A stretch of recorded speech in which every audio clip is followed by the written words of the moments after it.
Chapter 926. Why isn't the moon out yet? Oh no, sob sob, sob sob, looks like I really ate the moon. On the TV, a chubby cartoon dog was crying loudly at its sheep companion. In front of the TV, Shishi, who was curled up on the sofa, was also watching with rapt attention. Shishi was watching a popular children's cartoon, Lazy White and Diligent Sheep. Yang-yi invested in the Mantis Shrimp Cartoon Production Company, and they were currently working hard on the Frozen animated movie. For the time being, they did not have the manpower to make an animated series, so there was no trace of Yang-yi in the TV cartoon market. However, it was worth mentioning that the cartoon style in this world was quite exquisite. It was comparable to the Japanese cartoons in Yang-yi's previous world. It did not fool children at all. It could be said that even if an adult watched it, it would not hurt the eyes. However, the plot was a little childish. Shishi watched it with great interest, but Yang-yi and Murphy could not bear to watch it. They could only leave it to Shishi. However, like soap operas, it did not take long for the cartoon to enter the commercial break again. Aya, did Lazy White eat the moon? It's too stupid. Shishi finally retracted her gaze. She could not help but mutter. However, she looked around. Unfortunately, there was no one to discuss the plot with her. Even Steamed Bun, who usually lay by her side to accompany her, was nowhere to be seen. This was too boring. Cece knew where everyone had gone. Thus, the little girl jumped down from the sofa excitedly and ran to the door in a few steps. She had just opened the door when the cold autumn air swept in. Shishi, who was not wearing much clothing in the heated room, shivered from the cold. The courtyard was brightly lit by several big lights. Shishi saw her father clapping his hands to encourage Lan Xian, who was sweating profusely. Come on, raise your legs a little higher. Maintain the rhythm of your breathing. Inhale, exhale, exhale. Yes, Lan Xian was working hard to earn money to return to Shishi. Yang-yi did not teach Lan Xian martial arts all the time. He only used this as bait to guide Lan Xian's training. For example, he would let Lan Xian run for 10 minutes without stopping. Then he would slow down the pace and teach her how to make postures, wave her small fists, and practice simple self-defense boxing. This was only to help Lan Xian adjust her breathing and recover her strength. The most important thing was to use the aerobic exercise of running to burn off Lan Xian's fat. However, Yang-yi knew that Lan Xian's physical fitness was still at a very poor level. It was not suitable for her to do high-intensity aerobic exercise right from the start.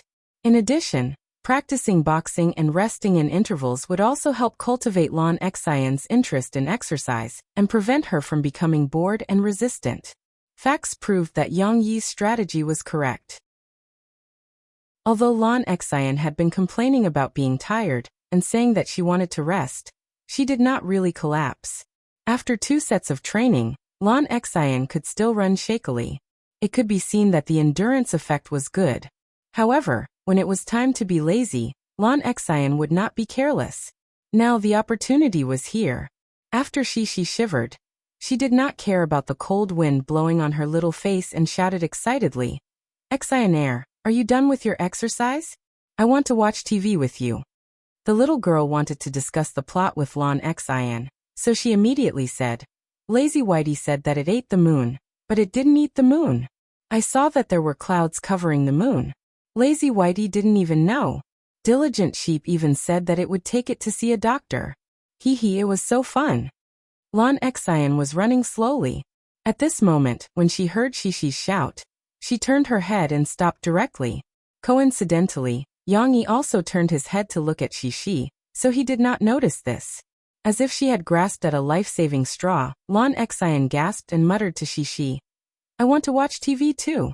However, Yang-yi was a little heartless at this time. He walked over, persuaded Shishi to go back, closed the door of the warm house, and then turned his head. I want to watch TV. Lan Xian looked at Yang-yi pleadingly. Her tired appearance was very pitiful. Not now, you have to continue training. There are still 15 minutes left. Hold on a little longer. Yang-yi encouraged. You will get a gold coin soon. Then, you can return it to Shishi. There are only 15 minutes left. You don't want to waste all your previous efforts to train for so long, right? But I want to watch TV. Lan Xian pouted and pulled Yang Yi's arm reluctantly. In the past, Lan Xian loved to throw a tantrum in front of her parents. But today, the one supervising her was Xixi father. Lan Xian just wanted to act spoiled, hoping that Xixi's father would pity her. However, Yang Yi was not her father. Yang Yi was not as soft-hearted as Lan's Hao Kai. Moreover, Yang Yi had a lot of ideas to deal with Lan Xian. He raised his hand, looked at his watch and said with a sigh, "There are only 15 minutes left. You don't want to finish your training?" Originally, Uncle saw that you were very serious in your training today, and was prepared to let you watch TV with Xixi for 15 minutes on top of the stipulated reward of 1 gold coin. Now it seems that I can't give you the reward. You don't work hard. Lan Xian's eyes widened in surprise. She calculated in her mind and suddenly felt that she had suffered a big loss. She anxiously shouted, No, Uncle Yang, I want to exercise well. I'll continue to run, okay?" The little girl slowly ran again. As she ran, she looked at Yang Yi eagerly. Yang Yi showed a satisfied smile. "That's not bad. Keep up the good work. There are only 15 minutes left. If you persist, you will win. Raise your legs and maintain the rhythm." But Lan Xian ran and ran, then turned around and stopped. She asked breathlessly, "Uncle Yang, if I finish running, will there be a reward?" Yang Yi nodded and gestured with his fingers. 15 minutes. "But can it be a little more? I want to watch TV with Xixi. Can I watch TV for an hour?" Lan Xian begged. Her eyes rolled. She was actually bargaining with Yang Yi. "That won't do. You have to give me 1 gold coin for every hour. Then what about half an hour? Only 15 minutes. If you don't continue to run, you won't get the extra reward." Lan Xian resentfully turned around and continued to run. Her running speed was as slow as possible. She was almost as slow as the little turtle in the tortoise and the hare race. However, with the incentive of the extra reward, Lan Xian still ran hard for 10 minutes. Then Yang Yi took her to practice boxing for a while and slow down to rest. But while practicing, Lan Xian looked at the house over there. The floor-to-ceiling windows in the living room allowed her to see some of the colorful light reflected from the TV. The rest was blocked by the sofa, potted plants, and even the curtains. Chapter 927. Uncle Yang, can I go and watch TV? I'm so tired I can't even move. After an indeterminate amount of time, Lan Xian looked at Yang Yi with widened eyes. This was the nth time she had turned her head back. The little girl, who didn't like to exercise, was exhausted today. She was holding on with the belief that I want to watch TV. It's almost time. Do you want to continue? If you exercise for another hour, you can get an extra gold coin. Yang Yi tempted her. If you exercise every day, you can watch TV every day. You can come and have dinner with Xixi at any time. No, I'm exhausted. Lan Xian shouted. At this time, she just wanted to have a good rest. Okay. Yang Yi smiled and shook his head. He patted Lan Xian's little shoulder and said, Go and play with Xixi. However, you can only watch TV for an extra 15 minutes. You have to go home later, and Xixi has to take a shower and sleep. However, Lan Xian only heard the first 2 sentences of his words before she ran excitedly to the house. At this time, although Lan Xian's legs were trembling, she ran faster than before. In the villa, the voices of the 2 little girls were heard again. Xixi, I'm back. Oh, Xian heir, you're back too late. I finished watching Lazy Dubai and Diligent Sheep. I'm telling you, there are other things to watch on TV. Give me the remote control. Hee, your father said that I can watch TV with you for a while. Why don't you take it? It's right in front of you. But I'm exhausted. Oh, Xixi, help me. Okay, here you are. At this time, Yang Yi took a gold coin and handed it to Lan Xian. Xian heir, this is your reward for exercising for an hour tonight. But don't forget to return it to Xixi. When Yang Yi saw Lan Xian take the gold coin, he held it tightly in his hand and reminded her. Lan Xian held the gold coin and looked at it for a while before reluctantly handing it to Xixi. She pouted and said, Xixi, I've returned the gold coin I owe you. Yang Yi didn't go far. He looked at them with amusement. At this time, Lan Xian was blinking her eyes and stretching her little hand, looking as if she couldn't bear to give it back. She also seemed to be waiting for Shishi to say, "Oh, Xian heir, I don't want it anymore. You can take it." However, Shishi didn't think that way. She still remembered her father's words about not taking it and not returning it to her. Therefore, Shishi took it and sweetly praised, "Xian heir is the most trustworthy. You returned it to me so quickly." Hearing Shishi's praise, Lan Xian's heart was bleeding. She didn't take back her little hand. Every time Shishi received a gold coin, she would put it in her little treasure chest.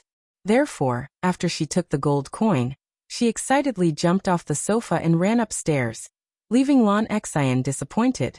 The gold coin hadn't even warmed up yet. She wouldn't be able to see it again. Lan Xian silently took back her hand and suddenly felt a little bleak. There should be a background music of two springs reflecting the moon. She used to be a rich lady.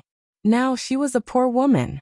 Her pockets were empty, not even a single gold coin. Without gold coins, she couldn't even see the TV. If Uncle Yang Yi had anything good to eat, she wouldn't be able to eat it. A sense of melancholy and sadness came from the heart. Who could understand the little girl's thoughts at this moment? If someone could hear her, they would probably be sad and cry, right? Lan Xian, who was exhausted, didn't want to move like a little salted fish. At this moment, she simply fell to the side and lay on the sofa cushion. She pretended to cry and twisted. "What should I do? I don't have money. I'm so anxious." Who would hear an old person cry?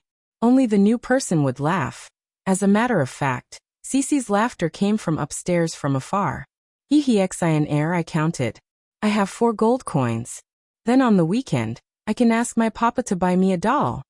Shishi happily came down from upstairs, jumped heavily on the sofa, stepped on Lan Xian's side, and said in a crisp voice, "I don't have any money." Lan Xian said dejectedly, "Then you can earn money. Papa's gold coins are easy to earn. I don't have to do anything, and then I have a lot of gold coins." Shishi was full of positive energy at this moment, and enthusiastically gave her little friend ideas. "How can I earn money?" Lan Xian asked with a sad face. "Well, you can do your homework. Then you'll have a gold coin. Then, you can come to our house. Get up early in the morning. I'll exercise with my papa. You can come too. You'll get gold coins for exercising." "I don't have gold coins for exercising, but it doesn't matter. I already have a lot of money." Shishi leaned on the back of the sofa and excitedly tried to think of a way for Lan Xian. "But I don't like exercising. It's super tiring." Lan Xian hesitated. "No, it's very fun. My papa has a lot of games. Come here. We can play together," Shishi said with a smile of exultation. On the one hand, Shishi encouraged her, and on the other hand, Lan Xian's inner conflict and struggle. Lan Xian began to waver. "We'll play together for an hour in the morning. Well, you'll have 1 gold coin." Shishi counted with her fingers. "Then you'll have 2 gold coins for doing your homework. Monday, Tuesday, Wednesday, Saturday, Sunday." Shishi suddenly raised her voice and exclaimed, "Wow, Xian heir, you can also earn a lot of gold coins. You'll have 14 gold coins." Although the calculation was 2 plus 2 plus 2, Shishi was right. 14 gold coins. Lan Xian was confused. "You can come to our house and have dinner many times." Shishi shook Lan Xian's arm happily, as if she had earned a lot. Shishi's mood finally infected Lan Xian. At this moment, Lan Xian's head seemed to have a lot of gold coins falling from the sky into her hands, as if they had become delicious food. "How many gold coins can I earn?" Shishi also wanted to calculate her own gold coins. However, her muttering and the noise from the cartoon on the television didn't affect Lan Xian at all. Lan Xian herself was immersed in her own fantasy and final struggle. A quarter of an hour passed quickly, but Shishi and Lan Xian did not watch the TV. For Shishi, the cartoons on TV were not Lazy White and Diligent Sheep. She did not like to watch them very much, while Lan Xian made a difficult decision. When Yang Yi came to send Lan Xian home and urged Shishi to take a bath, Lan Xian solemnly told Yang, that she would come to exercise with Shishi tomorrow. You're going to exercise with Shishi? Seeing the change in Lan Xian's attitude, Yang Yi was a little surprised. In his heart, he thought that his bewitching of Lan Xian in the yard just now had an effect. He smiled and said, "That's good.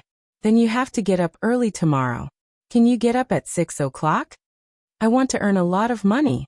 Lan Xian ignored Yang Yi's question, waved her hand proudly and said, "Then I can watch TV and eat a lot of delicious food." "No problem, as long as you are willing to exercise. What do you want to eat?" "Well, as long as you can take out the gold coins, Uncle will make it for you." Yang Yi almost gave Lan Xian a chance to take advantage of him, so he quickly changed his words.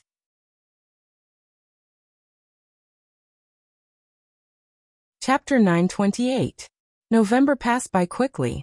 In the blink of an eye, it was already late November and Murphy's comeback was approaching. Yang Yi and Murphy, who had been idling for over 2 years, finally started to get busy again. Of course, their current focus was still on Murphy. Mo Shaowan had already filled up Murphy's schedule for the next week. She had to film a variety show and book a press release. Mo Shaowan calculated that Murphy had to work almost every day. Compared to other celebrities, her workload was considered pitifully small. Mo Fei didn't need to take on commercials, nor did she need to do some commercial performances or attend brand sponsor activities. It could be said that compared to Mo Fei before she left Tianmei Entertainment, she was too free now. However, as a celebrity, Murphy inevitably had to travel all over the country for promotions. Especially when Murphy's new album was released, she had to travel to Beijing, Shanghai and Yangqing to participate in chart-topping shows. If she was busy, she estimated that she would not have the chance to be at home for at least a month. Now Murphy and Yang Yi were discussing this schedule. They wanted to see how they would arrange it, so that she could squeeze more time to go home. After all, she was worried about Tong Tong. In reality, Tong Tong was already half-weaned. The strong Tong Tong was growing very quickly. His mother's milk could no longer satisfy his growth needs, so Yang Yi and Murphy had already started to give him more food supplements a few months ago. Starting in October, in addition to supplemental food, they also alternated between formula milk and breast milk for little Liao. Now, except for little Liao, who was still somewhat dependent on breast milk, in fact, even if he didn't drink breast milk, the balanced nutrition of other food could also meet his needs. Even if Murphy was not at home, Yang Yi could still take good care of Tong Tong. However, Murphy was still a mother. Whenever she thought about not seeing Tong Tong for a few days, her heart was in a mess. "There are 2 days a week that I can spare during the day. During these 2 periods, I can arrange to go home to accompany you. Also, actually, the recording time at night won't last too long. After I'm done with the recording, I'll take a flight back." Murphy gently gritted her teeth and said to Yang Yi, "If Momo can see me when he wakes up at night, he won't make too much trouble." But this was very difficult. Every day, Murphy arranged her rest time in the airport. "You don't have to do that. I'll ask Shaowan to make some adjustments and cancel the variety shows for the next 2 nights. This way, you'll have 2 days off from Monday to Friday. And on weekends, Shishi doesn't have to go to school. I can bring the children to Beijing or Shanghai to accompany you," Yang Yi said with a smile. "In this way you can see the children 4 days a week, right? Then it's too hard on you guys." Murphy was very tempted, but she still said worriedly, "Isn't it a little bad for the children to run around with me? How could that be? They can't be happier." Yang Yi smiled and said, She has been looking forward to traveling all day. I'll bring her out to play on weekends, and she won't even need to spend her gold coins. She won't even want to go home, let alone complain that she's tired." This matter was settled just like that. Although children did need a lot of companionship as they grew up, adults also had their own careers. It was impossible for them to revolve around their children all day long. To be able to squeeze out more time to take care of their children was already a huge sacrifice for them. At this time, what was needed was mutual tolerance, mutual understanding, and more importantly, mutual support. However, before Murphy's comeback, the people in the country were still paying attention to the popular China's Voice. Previously, Chen Yijie was faced with a series of public opinion crises from the Chinese music industry and Harbor City's music industry, but it had gradually calmed down. Tianxiang Records was not to be trifled with. Although they were caught off guard at the beginning, through the public relations channels of some of the Chinese record companies that they worked with, Tianxiang Records gradually turned the public opinion around. The damage that had been done could not be recovered. Chen Yijie's album, 10 Years, missed the opportunity to be awarded a platinum album during the New Songs Protection period. However, with the huge amount of popularity that China's Voice gathered for Chen Yijie's album finally received the honor of a platinum album, even though it was late by more than half a month. After entering the judges' assessment and the championship round, some people felt that the viewership ratings of China's Voice would decline after the blind audition. However, to everyone's surprise, it did not decline but rose instead, breaking many records of Beijing television station in one fell swoop. Especially after the championship round, which was the cruelest elimination round before the night of the summit, every episode stirred up a lot of controversy. Every episode that was broadcasted was sought after by the people of the country. In fact, the popularity of the show had far exceeded that of China's Voice from Yang Yi's previous life. After all, the entertainment industry in this world was extraordinarily developed. As long as the newcomers who emerged on the stage of China's Voice survived the blind audition round, each of them had an intoxicating golden voice. Whether they could hit the high notes or sing deeply, each of them had their own unique side. Naturally, they were also snatched up by many talent agencies and record companies. It was worth mentioning that after the judges' assessment, the 16 remaining contestants had all signed contracts with well-known talent agencies or record companies. The talent agencies behind the judges were not allowed to intervene. The students, who had companies backing them up, were no longer grassroots celebrities. In order to let them go further, the public relations departments of those companies also showed their prowess. They worked hard to package and promote their artists. Even if they lost the championship round and did not get a spot to enter the night of the summit, they still used hype and controversy to flatter their artists. Outside of the show, the audience also watched one good show after another. Of course, Yang Yi insisted that China Star Productions remain neutral. No matter what happened outside, Director Hong Yuman and the program team had to ensure that the rules were fair. But no matter what, with the promotion of these companies, China's Voice naturally became more and more popular. The viewership ratings kept rising, but in the end, before Night of the Summit even started, its tickets were already sold out. Some of the tickets that were sold out were even sold at sky-high prices by scalpers. Night of the Summit would be held on the night of December 15th at a stadium that could hold 100,000 people in Beijing. The entire event would be broadcasted live. This finals was more like a concert. Many big names in the entertainment industry were invited to attend. The lineup for the opening could be said to be luxurious. It was said that on micro-broadcasting, some gossip broadcasters even joked that celebrities showing off their invitations to China's Voice's Night of the Summit had become a symbol of strength. Celebrities who were recognized by China's Voice might also be the real China's Voice? Of course, this was made up by those gossip broadcasters. There were too many good singers in the Chinese music industry. How could they be invited one by one? Yang Yi and Murphy did not attend Night of the Summit. Of course, it was impossible for Hong Yuman not to invite them.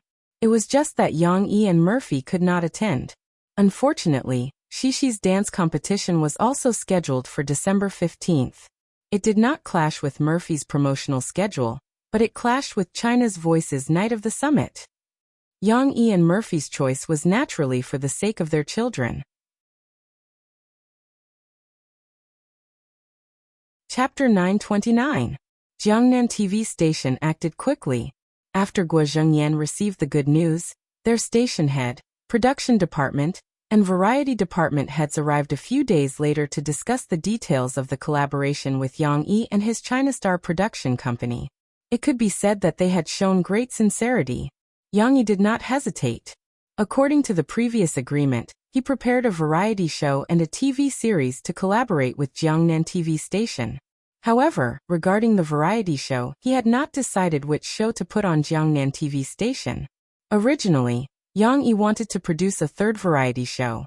Needless to say, it was the music variety show that he had prepared for Murphy's comeback, I Am a Singer.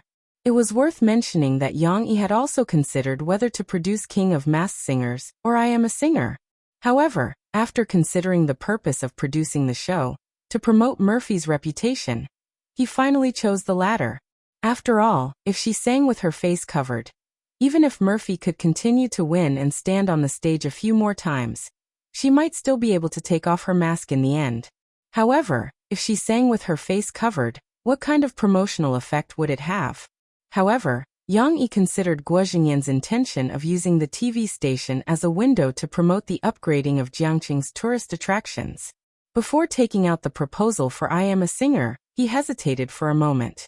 In the end, the proposals for the two shows were placed in front of Jiangnan TV station's station head. He could only choose one. Yang Yi would not produce two shows at the same time. His China Star production company had not reached the scale to support 3 shows. Moreover, Jiangnan TV station did not have enough resources. Instead of splitting the resources, it was better to concentrate on one show. A parent-child variety show? Jiangnan TV station head, Wu Xiangdong, looked at the proposal's introduction in surprise. This is also an outdoor reality show? That's right. It's very different from the Limit Challenge. It's a celebrity reality show with a dual theme of parent-child and travel. It shows a few celebrity father-son pairs learning to interact with their children alone without their mother's company. The main focus is on the true relationship between father and son, Yang Yi explained. However, Wu Xiangdong didn't seem to have much interest in this program. After all, there was no precedent in the country for parent-child variety shows to be very popular after being broadcasted. Moreover, Yang Yi's 2 more popular variety shows did not have a parent-child model. Could a group of children crying and making a scene in front of the TV really attract people? Of course, when he faced Yang Yi, he didn't show any signs of doubt. Even though Wu Xiangdong had already rejected the show, out of respect for Yang Yi, he and the head of the variety department still seriously asked Yang Yi a few key questions. Will Mr. Yang bring your daughter to this program? Yang Yi shook his head and smiled. Will pass. With my ability to take care of children, there's no point in participating in this program. Compared to the other celebrity fathers, it's a bit like the whole program is suppressing them and highlighting my excellence. It's not a good thing for the program. Of course, this was only one of the reasons. Yang Yi didn't say the main reason why he didn't want to participate was that he didn't want Shishi to fall into the teeth of public opinion again. Yang Yi had seen it before. After Daddy, Let's Go was broadcasted in his previous life, the children who were originally second-generation celebrities directly transformed into small celebrities and were pursued by the media. However, within a few months, some children fell into a vicious whirlpool of public opinion. Not to mention some celebrity fathers who desperately let their children take on some advertising endorsements in order to earn money. There were also some children who were cheated by the media. For example, Angela in the first season and Feynman in the second season were actually very simple and ignorant children, but the media kept hyping up their negative news. One moment it was said that Angela was dressed in famous brands at a young age and had princess syndrome. The next moment, it was said that Feynman was spoiled by his father and grew into a little fatty. What's more, it wasn't known if the media had a grudge against Feynman's father, but the photos they used didn't highlight Feynman's cuteness and cheerfulness. Instead, they used a photo of Feynman looking like a fool. Regardless of whether a child was really naughty and willful, even if they were, it was a child's nature, and they would slowly improve in the process of growing up. However, under the spotlight of the media, every mistake of a child would be magnified and criticized as a heinous flaw. This was the gossip media. For their own benefit, they would desperately dig up negative news about celebrities for publicity. However, when the spearhead was pointed at the child, Yang Yi was worried that it would cause serious harm to Shishi. Therefore, he had always been protecting Shishi closely, just like how Lin XX protected Kimmy in his previous life. The media had very little information about Shishi, and Shishi basically didn't participate in variety shows. Even if she became very popular because of some small matters, Yang Yi didn't need her to shoot commercials. Shishi's growth didn't appear in the spotlight. It was a little too far-fetched. It wasn't that Yang Yi didn't like the show Daddy Let's Go. It was just that he didn't want to delay Xishi's studies, so Yang Yi wouldn't bring Xishi along. However, since Yang Yi wasn't participating, Wu Xiangdong's expectations for this show were even lower. For this show, will the tourist attractions be located in Jiangcheng or the entire Jiangnan area? This was the second question. The first episode can be set in Jiangcheng, but the next few stations will be located nationwide. There's even a possibility that one episode will be set overseas. Yang Yi said, "It's also a big feature of this show to let the stars understand different cultures and customs together." He couldn't choose to set all the shows in Jiangnan. That would only benefit others. Wu Xiangdong, who was always thinking about his political career, finally put down the proposal for this show and picked up the proposal for I Am a Singer. This show is good. The person in charge of the production department took some time to flip through the proposal. He said excitedly, "With the music variety show China's Voice, hyping up the music variety show market, if we launch this show at a different time, we'll definitely be able to capture a lot of viewers from China's Voice." The reason he gave was that this show focused on the singing skills of talented singers who had already debuted. To a certain extent, it was similar to China's Voice's pursuit of the quality of singing. Moreover, the people invited were all celebrities. It would be more of a hot topic than China's Voice. I also think that this show will be popular. Looking at the competition format of this show, other than the first contestant who can sing their own representative works, the other contestants must cover other people's works. Moreover, other than the qualifying and elimination rounds, there's also a challenge round. Various modes of competition will greatly increase the viewing value of this show. The person in charge of the variety show had a unique insight. Yang Yi listened to their opinions and could basically understand which show they would choose. Regarding this, Yang Yi did not feel any regret. After all, I Am a Singer and Daddy Let's Go were two different types of variety shows. They were both popular, but as for which show was more popular, that was a matter of opinion. Regardless of which show Jiangnan TV station chose, they would not be at a disadvantage. Of course, Wu Xiangdong still held Yang Yi in high regard. After he made the decision, he enthusiastically asked Yang Yi if he could keep the proposal for Daddy Let's Go so that they could consider whether to continue working together on the second show after they finished producing I Am a Singer. It was considered a polite request. Yang Yi neither agreed nor objected. Since I Am a Singer had been decided, the show's schedule began to be pushed forward. Coincidentally, the first episode of China's Voice had entered the final stage. The production team could gradually withdraw from this show and invest in the preparation work for I Am a Singer. Besides, Jiangnan TV station had indeed given their maximum support. As Wu Xiangdong needed to discuss with Yang Yi in detail about the TV series, The People's XX, that Guo Zhengyan was very concerned about, he needed to send the others away. Therefore, a few of the people in charge under him went to another meeting room to discuss the broadcast time of the show with Yin Yangfeng and the others, as well as the connections and resources that they needed from Jiangnan TV station. After the others left, Wu Xiangdong briefly explained the current situation to Yang Yi. For this TV series, due to the theme, we need to inform the higher-ups in advance. Not only Jiangnan province, but also the capital. Therefore, we need Mr. Yang to provide the script as soon as possible. However, you don't have to worry. Mayor Guo has already made arrangements. As long as the content is not too biased, the capital will support it. Indeed, it was easier to do things with someone in the court. With Guo Zhengyan's support, everything became simple.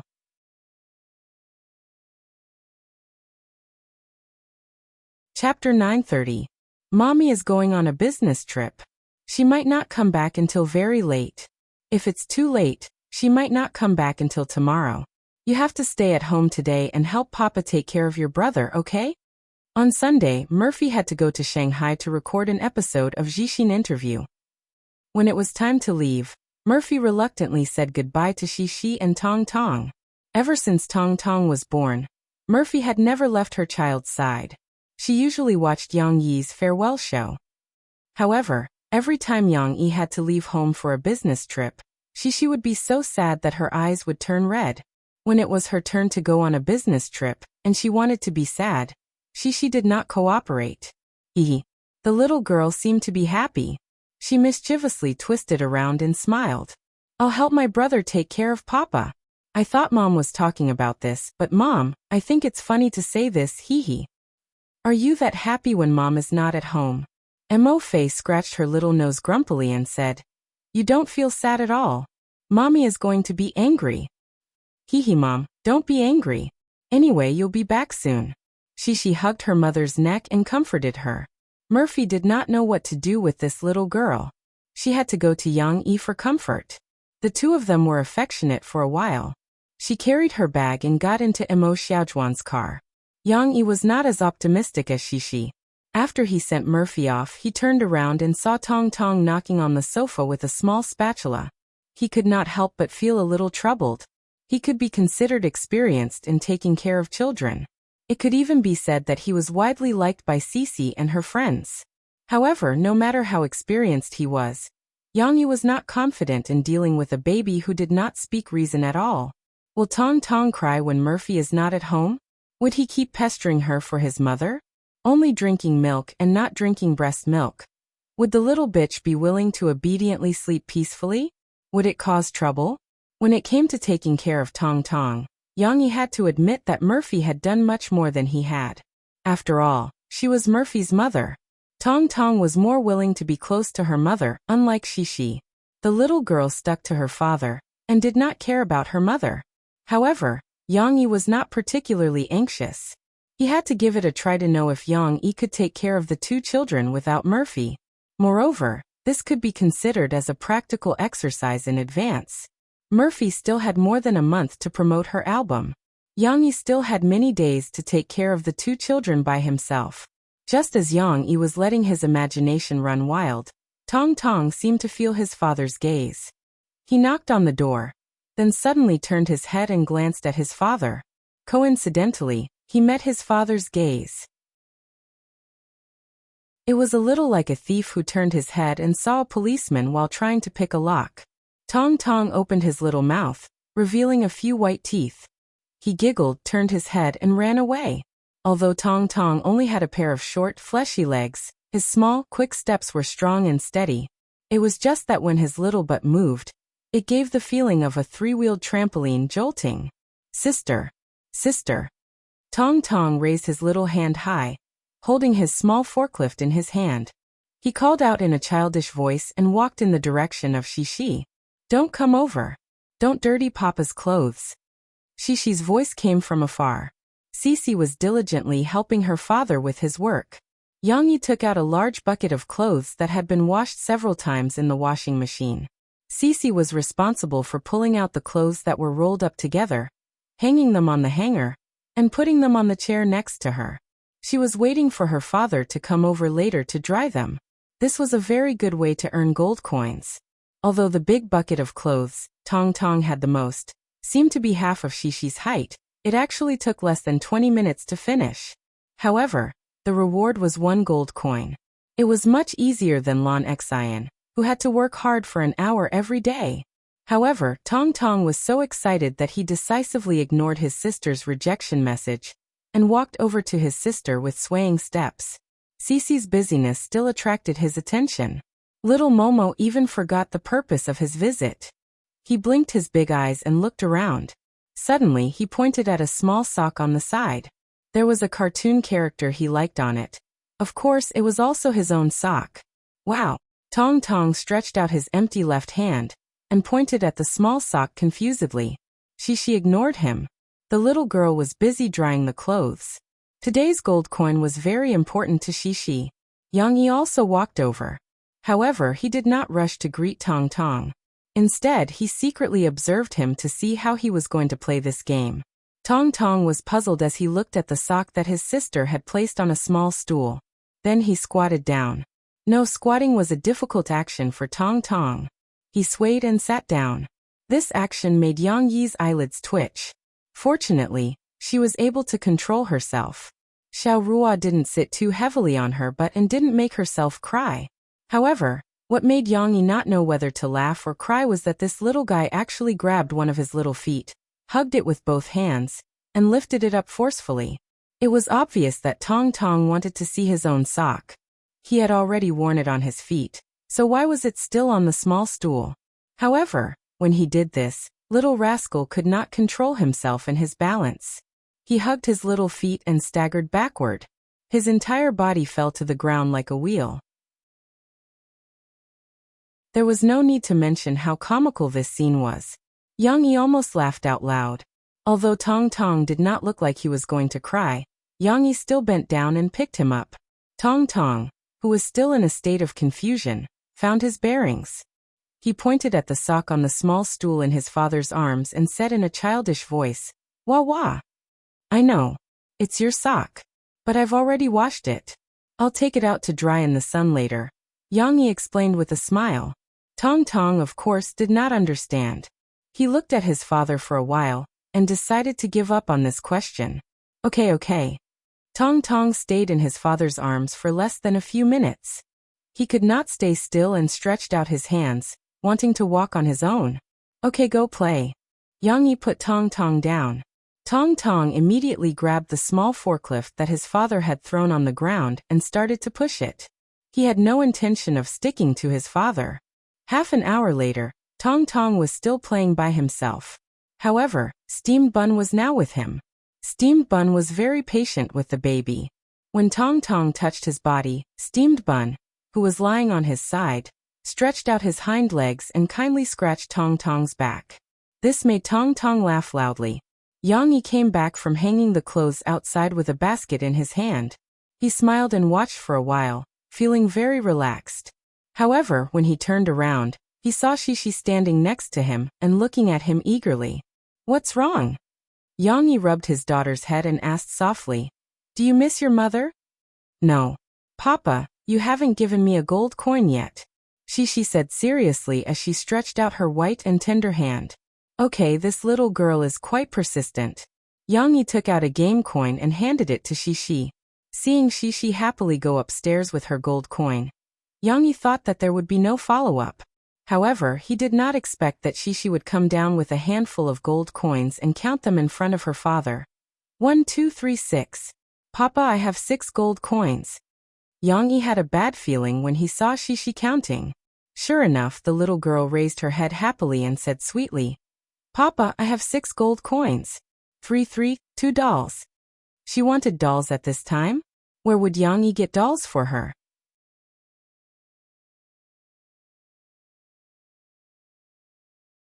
Chapter 931. Papa, let's go shopping. Shishi looked at her father expectantly. Sure enough, just as Yang Yi's ominous premonition had predicted, Cece had come to cause trouble for him. He was wondering why Shishi was so attentive today. Early in the morning, regardless of her mother's business trip, she pestered him to do housework. However, Yang Yi couldn't take her shopping today, because Murphy was not at home and he had to take care of Tong Tong. How could he have time to take Shishi shopping to buy dolls? Just when Yang Yi was about to refuse, a thought suddenly flashed through his mind. At home, would Tong Tong soon remember that his mother was not around and pester him for his mother? If they went out to play, there were constantly new things coming into his eyes, and he was busy looking at Tong Tong in this big flower world. Would he temporarily not want Murphy because he had fun? This was a very interesting idea, and Yang Yi felt that he could give it a try. Of course, he didn't agree to Shishi's request so easily. Yang Yi gently shook his head, and under Shishi's puzzled eyes he said, "If Papa goes shopping with you, who will take care of your brother?" Shishi said without hesitation. "Me, Papa. I can help you. My brother also likes to play with me." Yang Yi said with a smile, "If you are helping Papa take care of your brother, how can you have time to go shopping?" Yes, there was a problem with this logic. Shishi was dumbfounded. She was stunned for a while, and found that she couldn't get out of this strange logic circle. But she was unwilling to give up her beautiful wish of going shopping. She stretched out her small hand, holding her 6 gold coins, and asked pitifully, Then what should I do?" "There is a compromise. Papa said that I will consider it for you, okay?" Yang Yi said with a smile, "Let's take Momo shopping." "Okay. Good. Little brother, let's go shopping together." Shishi didn't wait for her father to finish speaking. She immediately nodded her little head excitedly and jumped up and down. Don't worry, let me finish. It's impolite to interrupt others, Young-yi said. She immediately became well-behaved. She ran over obediently, held her father's hand, and listened attentively. When little brother goes shopping, Daddy doesn't need you to take care of him. Daddy just needs to carry him. But little brother isn't so easy to coax. You want him to accompany you shopping, so you need him to share your happiness. Don't you have 6 gold coins? You can exchange them for 2 dolls, right? This time, you can choose a soft toy and give the remaining 3 gold coins to your brother. Let him choose a toy that he likes, okay? Young-yi said with a smile. Buying 2 dolls for Shishi at once, Young-yi felt that his house would be filled with dolls in a few months. Young-yi thought of a way to deduct a little. That's right, these fathers and mothers were so bad. Shishi felt that something was wrong. She hesitated. But I only have 6 gold coins after a long time. I really want 2 dolls.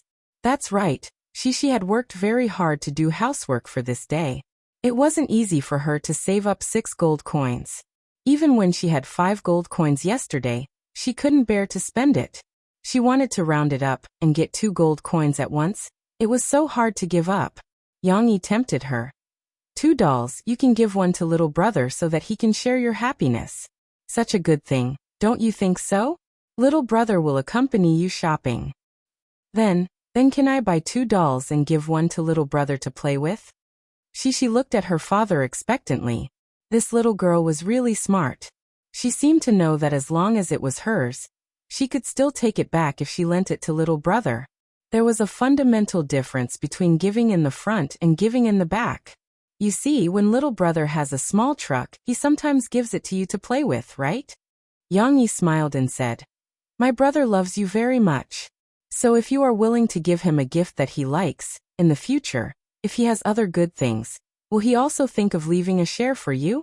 When he grows up and earns a lot of money, will he be willing to give half of it to sister to buy things that sister likes? At first, Young-yi was a little selfish. He wanted to deduct Shishi's gold coins. However, as he spoke, he suddenly felt that his idea was good. Perhaps, it could improve the relationship between the sister and little brother. Therefore, he insisted on it. Young-yi's bewitchment finally took effect. In Shishi's mind, the scene described by her father appeared. Now, she was using 3 gold coins to buy a toy for little brother. In the future, when little brother earned gold coins, he could give half of it to her. Sister, look, this is your new doll. Do you like it? In Shishi's imagination, Tong Tong, who was a little older, would come to give her dolls every now and then. This scene was too beautiful. It seemed like a good idea. It was like planting a seed in spring. In autumn, Shishi could harvest a lot of dolls. Hee. The little girl inexplicably laughed and said to her father enthusiastically, Okay then, I just want a doll. Then I'll buy a toy for little brother. This time, Young-yi was not as relaxed as before. He had prepared for a long time. It could be said that he had made a lot of preparations. In the backpack, Young-yi stuffed Tong Tong's milk powder, baby bottles, thermos flasks with hot water, new diapers, dry and wet tissues, saliva, small towels, and so on. In the luggage bag left in the car, Young-yi had also prepared 1 or 2 spare clothes, including a shirt, pants, jacket, socks, and so on. There was also a thick blanket. It was very cold outside. Although it was very warm in the mall, it was better to be prepared. Don't think that this was all. When Young-yi went to put the baby car's safety basket for Tong Tong, he thought for a while and turned back to put the folding baby carriage in the trunk of the Hummer.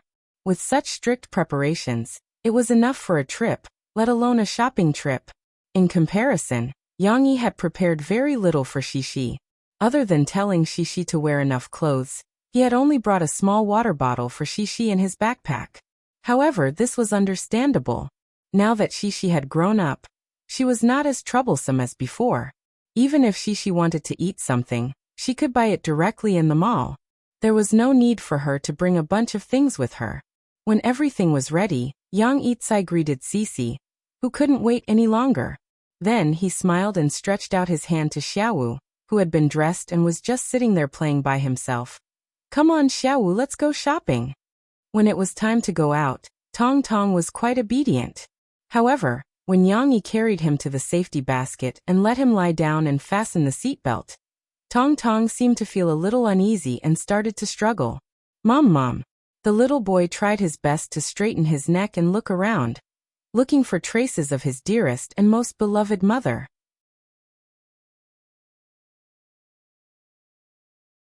Chapter 932.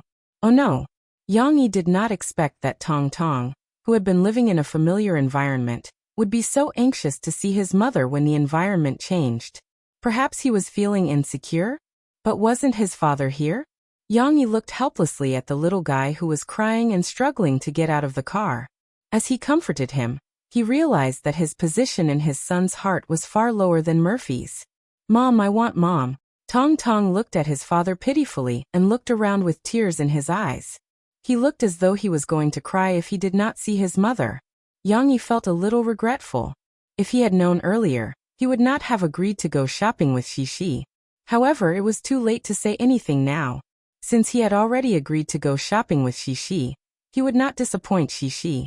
Therefore, he could only carry Tong Tong out of the car and gently pat his back to comfort him. Mommy will be back tonight. Daddy will be with you now, so don't be afraid. Tong Tong, you are a man. How can you cry in front of your sister? Yang Yi was also nagging. He did not care whether Tong Tong could understand him, he just kept talking. Xixi also unbuckled her seatbelt. She put her arms on her brother's seat and looked at him anxiously. However, at this moment, Xixi could only worry for her father. There was nothing she could do. Yang Yi spent a lot of time coaxing little Tao Wu. After much difficulty, he finally managed to get the little fellow who was about to cry to wipe away the tears in his eyes. All that was left was a pout of grievance. However, little Tao Wu's emotions had stabilized and he didn't continue to ask for his mother. He had already cried, but his mother had not come out yet. He could only make do with his father for a while. Yes, he would ask for his mother later. Yang Yi put Tong Tong back into the car and scratched his chubby cheeks with a smile. Let's go shopping. There's a lot of fun stuff. You'll definitely like it. That's right, little brother. Go out and play with big sister. Hee. Xixi made a face at Tong Tong. Tong Tong was still immersed in the sadness of not being able to find her mother. At this moment, she could only stare blankly at her sister. They drove all the way east and arrived at Haihong Shopping Mall in Binhai District. This was also the largest children's shopping mall in the city that Xixi was most familiar with. Before they got out of the car, Xixi excitedly sang in her seat. La la la, we're here. We bought a doll. Brother, don't cry. What are you singing? Yang Yi was still pulling the handbrake. When he heard Xixi's improvised composition, he shook his head, not knowing whether to laugh or cry. After the little girl got out of the car, she could not wait to jump up and down beside him. She laughed in her crisp voice and said, hee hee hee hee. Papa, let's hurry up. Perhaps he was affected by his sister's happy mood, but when Tong Tong was carried out of the car by his father, he could not help but look at his sister and laugh. It was cold outside, so Yang Yi had dressed Tong Tong in a lot of clothes. At such a small size, he looked as fat as a rice dumpling. How could he be as pretty as his sister? His sister was tall and slim. Even though she was wearing a down jacket, she looked very slim. She did not look fat at all. Xixi, come and help Daddy. Yang Yi called out to Xixi and asked her to help him unfold the folded baby cart. It was a little inconvenient for him to carry Tong Tong. Xixi was very obedient. She ran over quickly and used her good strength to help her father unfold the folded baby cart from the trunk. However, when she looked at the pile of things, Xixi was worried. Papa, I don't know how to unfold it. It's okay. You can unbutton that button first. Yang Yi instructed her from the side. Xixi finally finished unfolding the baby cart. The little girl clapped her hands and stood by the side. She listened to her father's praise and smiled sweetly. Her heart was filled with a sense of accomplishment. Yang Yi put Tong Tong in the baby cart and carried his school bag. Then, he pushed the baby cart with one hand and held Xixi's hand with the other. They walked through the elevator from the underground parking lot to Haihong Shopping Mall. When they arrived at the bright and grand shopping mall, not only was there plenty of light, but it was also as bright as day outside. Moreover, there were all kinds of colorful signboards. It was so beautiful that it was too much for the eyes to take in. When Shishi saw it, she became even more enthusiastic. The little girl let go of her father's hand and happily jumped around her father. You cannot hold my hand, but you can't run around. You have to stay with me. Yang Yi reminded Shishi softly. Otherwise, I have to take care of your brother and you at the same time. What if I don't pay attention and leave you in this big shopping mall? What if I can't find you? Shishi didn't seem to hear her father's words.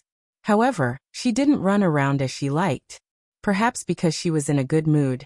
The little girl ran back and said sweetly, Papa, let me help you push the baby cart. Yang Yi rubbed her little head and said lovingly, Thank you, Shishi. I can do it myself. Help me go to the front and take care of your brother.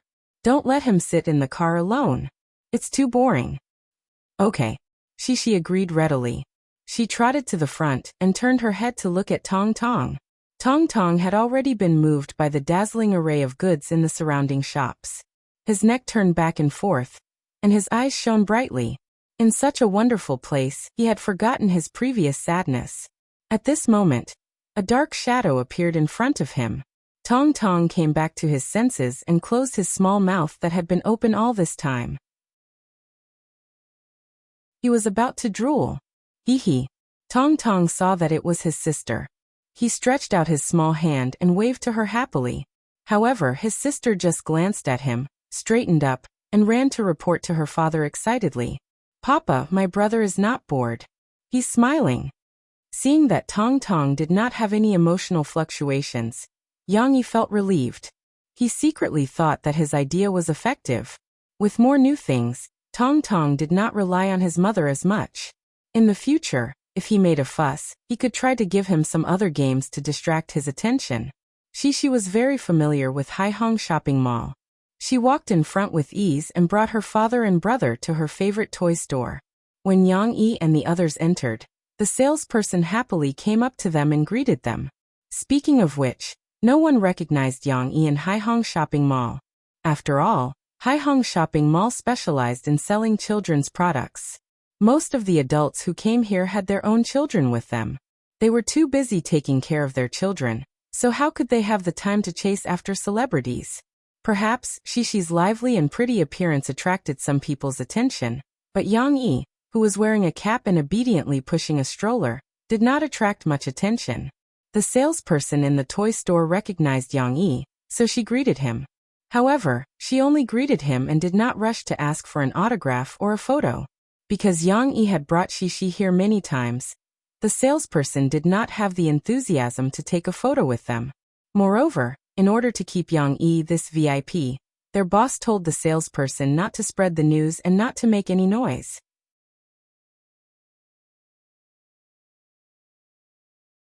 Chapter 933. When Shishi entered the doll store, she was like an eagle entering a rabbit's nest. She happily ran to the front and raised her head high. Her beautiful big eyes reflected the various dolls placed on the counter. There are bunnies, ponies, and Princess Yin Yan. Wow, there are so many beautiful dolls. Shishi held her small hands and muttered happily. Her small body twirled around as if all the dolls in the store were hers. In the back, in order not to disturb Yang Yi, a few waitresses stood behind the counter and watched. They were secretly envious of Shishi. They whispered, "It's really a blessing to have a celebrity father. And a celebrity father who knows how to make money and take care of the family." In this month, Yang Yi has come to buy dolls for her countless times. Do they have to use a big cabinet to store their dolls? This waitress didn't know that she had guessed correctly. It really seems that there is such a father who can buy me a lot of dolls. Hey, how old are you? You still buy dolls? If it were me, I would want a father who can buy me a lot of bags. No, I think dolls are more interesting than bags. I just want my father to buy me dolls. There is an honest person here. Help me hold her down. They didn't know that in fact, Yang Yi also had a limit. He didn't buy so many dolls for Shishi. Otherwise, Shishi wouldn't be so conflicted. The little girl, who was dazzled, ran back after a while. She hugged her father's hand and said coquettishly, "Papa, I saw a lot of new dolls. They are all super beautiful. I like this one, I like this one, And that one over there, that one. She held her father's hand with one hand and let go with the other. She pointed around and finally looked at her father pitifully. I don't know how to choose. Yang Yi was unmoved. He smiled and said, then close your eyes and pick one. As for the rest, you continue to work hard to earn gold coins. We'll talk about it next time. She shook her little butt, but she also knew that her father would not be easily moved by her. She pouted her little mouth, threw down a sentence, and ran out again. I don't want to randomly choose, I'll go take a look again. Yang Yi had learned a truth from Murphy. When accompanying a woman shopping, one must know how to take a break. This was a battle of attrition, so it was important to make the best use of the time to recuperate. The same principle also applied to Shishi, who was not yet a woman. Yang Yi didn't care about Cece, who was still choosing. He pushed the baby cart and sat down on the wooden stool that was meant for guests to rest. At the same time, he turned the cart around so that Xiao Wei could see him. Xiao Tianguan was still in the midst of playing. When he saw his father, he danced with joy and even opened his mouth to giggle. Come, let's take a walk. Yang Yi smiled and carried Tong Tong out. Tong Tong was wearing little shoes, so Yang Yi put him on his knees. The little guy could not wait to stand up by stepping on his father's knees. However, this was not safe. Tong Tong almost fell backwards. Fortunately, Yang Yi reached out and held his little butt in time. Don't be in such a hurry. Come down first. Yang Yi put Tong Tong on the ground. Tong Tong stepped on the stool firmly. This time, he entered a state of excitement. At first, he held the edge of the wooden stool for support. When he found that he could stand firmly, he shook his little fist and walked forward with small steps while giggling. Where are you going? Yang Yi hugged Tong Tong and asked him to come back to his side. Unexpectedly, little Momo was like a toy soldier that had been wound up. He didn't care about his father's interference at all, and kept walking forward. His father carried him back and put him on the ground. He walked forward again, was carried back, and continued walking. Okay, let me see what you are so obsessed with. Yang Yi had no choice but to put the backpack in the baby stroller. He stood up from the wooden stump, bent down, and followed behind the stumbling little Tao Wu. Tong Tong could walk, but his steps were not stable. Yang Yi was not particularly worried at home with the protection of the carpet and furniture. However, Yang Yi still had to be careful in the mall. He was ready to give the little guy a hand at any time. However, what made Yang Yi feel helpless was that Tong Tong did not seem to be obsessed with a specific object. He just liked to look at flowers on horseback. The little guy had a cute smile on his face as he walked in front of Yang Yi. Just like his sister, he could not stop. Yang Yi was tall and strong, so it was difficult for him to bend down and follow behind Tong Tong. However, he still thought of a way. Tong Tong's coat had a hat. Yang Yi shook out his hat and held it in his hand. This way he could walk Tong Tong like he was walking a dog. Even if he still had to bend down slightly, it was much more comfortable than leaning down with his two hands. Papa, Jejia, at #Yenat, the little guy felt that it was a little strange to walk like this. He stopped and looked back in confusion. However, it seemed that there was nothing special. Little Momo chattered with his father some Martian language, then turned his head and walked forward as if he had not had enough of it. Yang Yi shook his head gently. He felt that the next time he brought Tong Tong out, he really needed to buy a dog leash. No, this was a children's mall. There should be a safety leash for walking children. He would buy one later. Fortunately, the little guy was still young and could not walk endlessly. After a while, he could not walk anymore. If it was not for his father pulling on his little hat, he would have fallen to the ground. Yang Yi picked up little Lao Ai, who was still looking around as if he hadn't had enough. Shishi, who was in a dilemma, finally came back. However, she was holding two dolls in her hands, one big and one small. The big one was a dog with golden long and curly hair. The small one was an adorable alpaca. You can only pick one. Yang Yi pointed a finger at Shishi and said with a smile. He was a very strict and impartial father. I want to give my little brother one. Shishi pouted slightly. She handed the dog to Tong Tong and looked at him expectantly. She coaxed, Little brother, do you like this one? Tong Tong did not refuse and directly hugged it in his arms. Although it was a little difficult for him to hold it, He still had to lean on his father's chest to hold it down. However, when the little guy looked at the big dog in his arms and compared it with the smaller doll in his sister's hands, he still smiled with satisfaction. Shishi, you're not being honest, Yang said in amusement. Didn't we agree to let your little brother choose? My little brother likes this too. Shishi blinked innocently. Shishi and her father had previously discussed this method of choosing a gift for her little brother, but this possibility had already been rejected. However, Shishi really did not know how to choose these two dolls, so she could only try to take advantage of this loophole. No, these are not the toys that my little brother likes to play with. Let's take him to pick another one after we leave this shop, Yang said seriously. Do you want this alpaca? Then let's put this dog down first. No. Shishi looked at the doll in her little brother's arms reluctantly. She compared it with the one in her hands and decided to buy the big one. I still like dogs more. Let's get a dog. Are you sure? You're going to buy this one?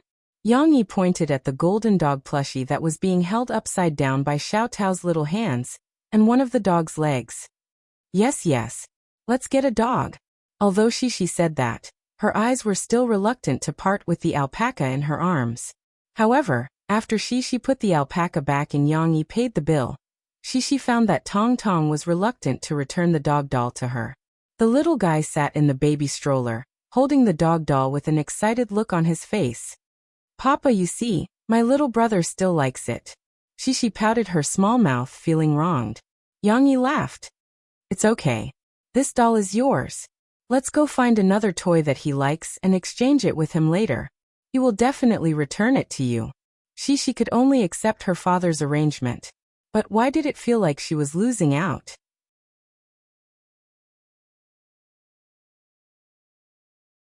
Chapter 934. Going shopping was much more fun than staying at home. Tong Tong had a lot of fun that day, especially after he bought the robot that he wanted. He had completely forgotten about his mother. At least, that was what it seemed like now. However, Tong Tong was still young and had limited energy. After playing for the whole morning, the little guy hugged his robot and fell asleep in the baby stroller before 11 o'clock. Yang wanted to tell her that it was time to go home, but Shishi was not done playing. She pestered her father and said that she wanted to play in the bubble ball park in the middle of the first floor of the shopping mall. The so-called bubble ball park was actually a small trick used by merchants to attract the attention of children. It was similar to an air mattress temporary amusement park. It was in the middle of the shopping mall, surrounded by an air mattress. The air mattress was filled with bubble balls, and it was not deep. It was just over half of Shishi's calf. As long as it was not a little guy like Tong Tong, it would not be dangerous. There were not many things to play with, such as a small slope made of soft cushions, and a few short basketball racks. Even so, such a simple and crude amusement park still attracted many children. Some children even pestered their parents to come to the shopping mall just to play with bubble balls. Seeing that Shishi was so happy and cooperative, Yang bought a ticket for her. He reminded her about the things to take note of, and let her play in the amusement park. There were many 3- or 4-year-old children inside, and their mothers had even bought tickets to accompany them inside. However, children as old as Cece could basically toss and turn inside by themselves, stirring up the bubble ball pond to become extremely lively, and there would not be any danger. Their parents just had to look after them outside the air mattress next to them. Yang was a little bored, so he bought a cup of non-authentic coffee from a nearby coffee and milk tea shop. He drank it by the side and smiled as he watched Shishi play with the bubble balls. Although it was not a big deal for adults, Shishi was still very happy with the simple game. The little girl had bright eyes, white teeth, fair skin, and red lips. Her bright smile was like a beautiful flower blooming under the winter sun. Yang Yi's mood became inexplicably cheerful when he saw this. Coincidentally, Yang Yi finally had some free time. Murphy, who had gone to Shanghai, also called him. You've been busy until now. I saw Sister Luo Xian just now and chatted with her for a while. That's why I called you guys. Murphy was usually strict in front of others. However, when she was alone with Yang Yi, she let down all her guard when she called him. She was like a teenage girl calling her boyfriend. Her voice was filled with joy and a hint of coquettishness. How is mommy? Did he cause you any trouble? Hee hee, do you miss me now? As for the last sentence, Murphy was not asking Lil Rascal. Just like when Yang was not at home. She missed Yang all day long and thought about all the good things he did when he was at home. Murphy also asked Yang proudly, "Did you miss me? I was at home, so mommy didn't cause so much trouble." Yang obviously understood. He smiled and said, "I miss you, of course I miss you. But don't worry, just focus on your work. I can still take care of the house for now." In order to satisfy Murphy's vanity as a mother, Yang also told Murphy that he had brought Tong Tong out shopping, and Tong Tong had been crying in the car, crying for his mother. Murphy was secretly happy and worried about Tong Tong. She was only relieved when she knew that Tong Tong's mood had improved. However, she still complained sourly. "You guys went shopping when I wasn't at home," Yang explained again. After chatting for a while, Murphy, who missed her son, urged Yang to start a video chat. She wanted to see how her son looked like when he was sleeping. Yang did not hesitate. He started the video chat, turned the camera on the back, and squatted down to take a picture of Tong Tong for Murphy to see. "Good girl, sleeping soundly and not thinking about mommy," Mo Fei said with a smile as she looked at them. However, she still picked out some mistakes and asked Yang to correct them. "Mommy didn't cover herself properly with the blanket, and her left hand is exposed. Why are you hugging a toy when you're sleeping? You can't do that. It's uncomfortable when it's pressed on your chest. You seem to have taken the wrong blanket. This is the blue blanket that mommy used at home. It's a little thin. You should have taken the thicker gray blanket. Sigh, it's all my fault. I didn't tell you clearly." Murphy stared at her son for a long time. She then looked at his calm little face and asked Yang to take a picture of Shishi for her to see. Shishi was very engrossed in playing. The little girl took advantage of her long legs and nimbly climbed up the slope. She slid down happily and nimbly climbed up again. The other children, who had to use their hands and feet to climb up, were all stunned by the side with their mouths wide open. "Can I call Shishi over to talk to you?" Yang asked. Murphy shook her head and said, "Don't. It's rare that I'm not at home. Shishi and my brother aren't crying or making a fuss. Don't tease them. I just asked big sister Luo Xian. We'll start recording in the afternoon. If it goes well, we'll be back after dinner. I'm going to look at the script now.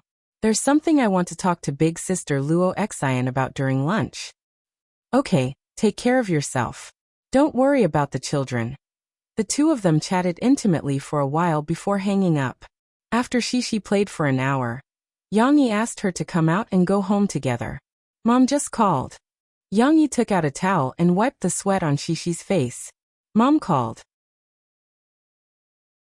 Shishi asked in surprise, "Is Mom coming back?" "No, she just arrived in Shanghai," Yang said with a smile. "She called back to care about you and your brother." Shishi suddenly lost interest in this topic. She took her father's hand and excitedly told him the interesting things that happened in the bubble ballpark. "Papa, let me tell you. I have a younger brother. He also played on the slide and then fell down like this." The little girl was so excited that she even stretched her arms and acted like a piece of wood rolling down. After the performance, she couldn't help but hold her father's hand. She laughed so hard that she didn't even have the strength to stand up straight. Yang pushed Tong Tong with one hand and held Shishi with the other. From the elevator to the parking lot, Shishi didn't stop. She was happily telling her father about the interesting things. "You even helped a little girl up? That's so good. Did she say thank you?" Yang didn't just listen. He also responded with a smile. "Yes, but it wasn't the little girl who said it. Her mom said thank you." Shishi giggled as she got into the car. She pulled up the safety belt on the seat without her father's help.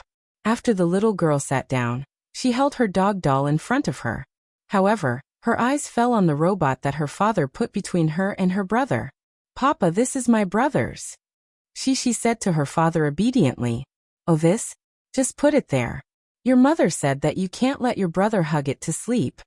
Yang said without raising his head as he adjusted Tong Tong's safety belt and quilt. Shishi rolled her eyes. She reached out and took the robot and fiddled with it. "This is the toy I gave to my brother. Can I play with it? If I also like it, can it also be considered as mine?" My brother is a little naughty. He always breaks the toys. Alas, Yang didn't know that some thoughts flashed through his daughter's mind. He drove home. From the morning until now, everything was going smoothly. He hoped that this would continue.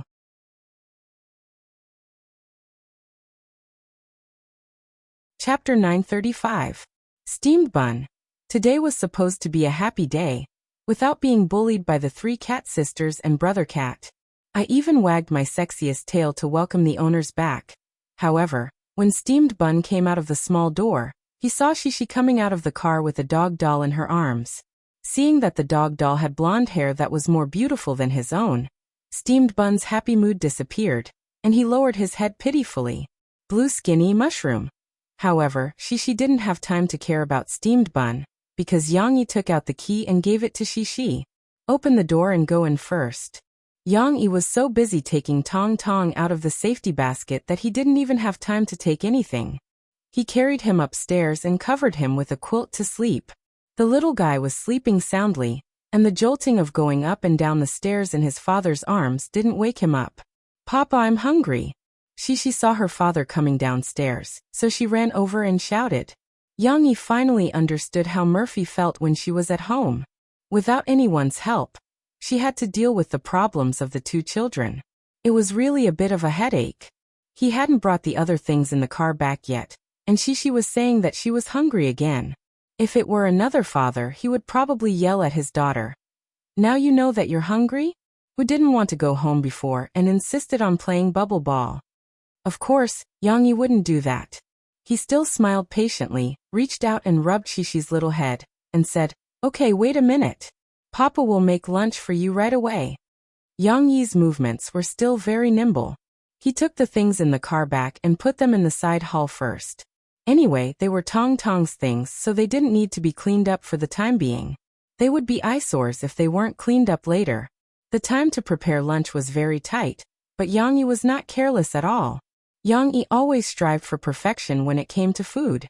He quickly picked out a lot of ingredients from the fridge. He already knew what he was going to cook for lunch. Among them, the fish balls, squid, sea cucumber, egg skin, and other ingredients were used to make the 3 delicacies soup, while the okra and fungus were used to stir-fry a vegetarian dish. In addition, Yang chopped the meat stuffing, added corn, peas and other ingredients, and used the shiitake mushroom as the base to make a mushroom meat dish. Shishi and her father ate 1 dish, 1 meat, and 1 soup. This lunch was not sloppy at all. What's more, with Yang culinary skills, even a simple dish could be made at the level of a hotel chef. It looked, smelled, and tasted good. The thick white 3 delicacies soup was sprinkled with a little green onion. Okra stir-fried with wood ear. The black wood ear was dotted with fresh green okra that had been cut into sections and revealed yellow seeds. Although the mushroom meat was dark in color, the rich fragrance that assailed her nose also made Cece's mouth water. Yang scooped rice for Shishi. Seeing her pick up a piece of okra, he asked with a smile, "Is it good?" "It's so delicious." Shishi held the chopsticks in her mouth and smiled with her eyes curved. The little girl was very active. She got up, stepped on the chair, picked up a piece of okra, and extended it to her father. "Papa, try it too." "Ah, good. Papa, try it too." It's delicious." "Hurry up and eat. You're starving." "Yes, it's so late for dinner today." After lunch, it was already past 2 in the afternoon. Shishi, who was used to taking a nap, finally couldn't take it anymore. When her father was washing the dishes, her head tipped off and she dozed off. "Let's go upstairs and sleep." Yang put the doll that Shishi was holding in the living room on the first floor. He carried the other luggage and coaxed Shishi upstairs to sleep. Yang still had to wash the newly bought doll, dry it, and leave it at home for Shishi to play with. However, Yang didn't have time to care about this. He still had a lot of things to do. The downstairs returned to silence, but after a while, Steamed Bun came out of nowhere. Behind him was a British shorthair with a round head and body. If Yang was next to him, he would definitely recognize that it was Xiao Guai. Steamed Bun led Xiao Guai and the 2 little guys jumped onto the sofa in the living room and surrounded the golden dog doll. The dog doll was lying on the sofa, obediently, motionless. Its plastic eyes were also staring blankly in front of it. "Pfft," Steamed Bun snorted, as if he was very dissatisfied with it. Where did this flirtatious dog come from? Ugly and smelly? Indeed, Steamed Bun didn't smell like a dog at all. It was a little smelly. It wasn't like Shishi and Tong Tong, which were delicious. However, it wasn't ugly. Steamed Bun was envious of its beautiful fur. How could it be so long? So soft. So beautiful. Steamed Bun bared his teeth at the dog unhappily. However, he was only pretending to be fierce. Steamed Bun was a timid dog. He didn't have the guts to bite his little master's new pet. However, the new pet did not pay any attention to it and maintained its original appearance. Xiao Guai didn't have such concerns. It first curiously stretched out a front paw and tentatively scratched the dog's fur. No reaction. It touched it again, and there was still no reaction. Wasn't this cowardly look just like Steamed Bun when he first came? This time, Xiao Guai became bolder. It slapped the dog doll with its paw and moved it to the side. Steamed Bun was overjoyed. He wagged his tail as if he was cheering for Xiao Guai. How could a cat bully it? Even Steamed Bun wasn't so cowardly. Xiao Guai became excited. It bared its teeth and jumped onto the dog doll's back. It pounced on it with its front legs. Look at my beautiful kitty punch. Left hook. Right hook. Just like that, the dog doll was bullied silently. It seemed like a tragedy was about to happen. Suddenly, Steamed Bun and Xiao Guai's ears perked up. Xiao Guai also subconsciously stopped what it was doing. Wah, wah. Tong Tong's drowsy cries came from upstairs. It's over. Are we going to be discovered? Steamed Bun and Xiao Guai looked at each other. Xiao Guai turned around and ran. It's none of my business. Xiao Guai jumped off the sofa and disappeared around the corner of the stairs in the blink of an eye. This agile jumping posture didn't give off the feeling of being fat at all. Steamed Bun was dumbfounded. He stared blankly at Xiao Guai's disappearing figure. He then looked at the dog doll that had been bullied. Fortunately, the quality of the doll wasn't bad. After being bullied by Xiao Guai, only the position was a little crooked and the fur was a little messy. F***CK, is Steamed Bun the scapegoat? Steamed Bun panicked. He turned his head around and didn't know what to do. Fortunately, there was movement upstairs, but no one came down for a long time. Steamed Bun finally figured it out. He tucked his tail between his legs and ran away. When he returned upstairs, Shishi had just fallen asleep. Yang Yi heard Tong Tong crying next door. It seems that I won't be able to sleep this afternoon. Yang Yi thought. Why are you crying? Why are you crying when you wake up? Yang Yi closed the door of the master bedroom, so that Shishi could sleep peacefully. He hurriedly ran to the guest bedroom and coaxed Tong Tong. Yang Yi thought that Tong Tong was crying when he woke up. Shishi was also like this in the past. She didn't have enough sleep, so she cried to her heart's content. If that was the case, he should be fine after he coaxed her. Mom. Mom. However, Tong Tong started to twist in his father's arms. He cried and looked for his mother. He didn't want his father. He felt more comfortable in his mother's arms. No matter how Yang Yi coaxed him, it was useless. The little guy started to cry. He even stuffed a pacifier into his mouth. This was a trick that he hadn't used in a long time. He threw away Tong Tong's pacifier and continued to cry.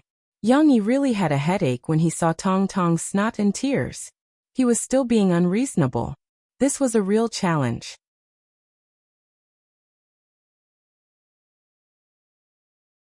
Chapter 936. Grumpy after waking up, coupled with the panic of not seeing her mother for a day, Xiao Sume cried so much that she almost overturned the entire villa. No matter how Yang Yi coaxed or explained, it was useless. The little guy cried until his eyes were swollen. When Shishi woke up in the afternoon, Tong Tong was still crying. The little girl kindly stayed by her father's side, but she could only watch. She had no way to console him. Why is little brother crying? Mom came back at night. Shishi asked her father in confusion. Unfortunately, she could only add to her father's troubles and was of no help at all. In the end, Yang Yi had no choice but to come up with a strange move. He carried Tong Tong downstairs and turned on the TV. The TV in his house was connected to the internet and could play online videos.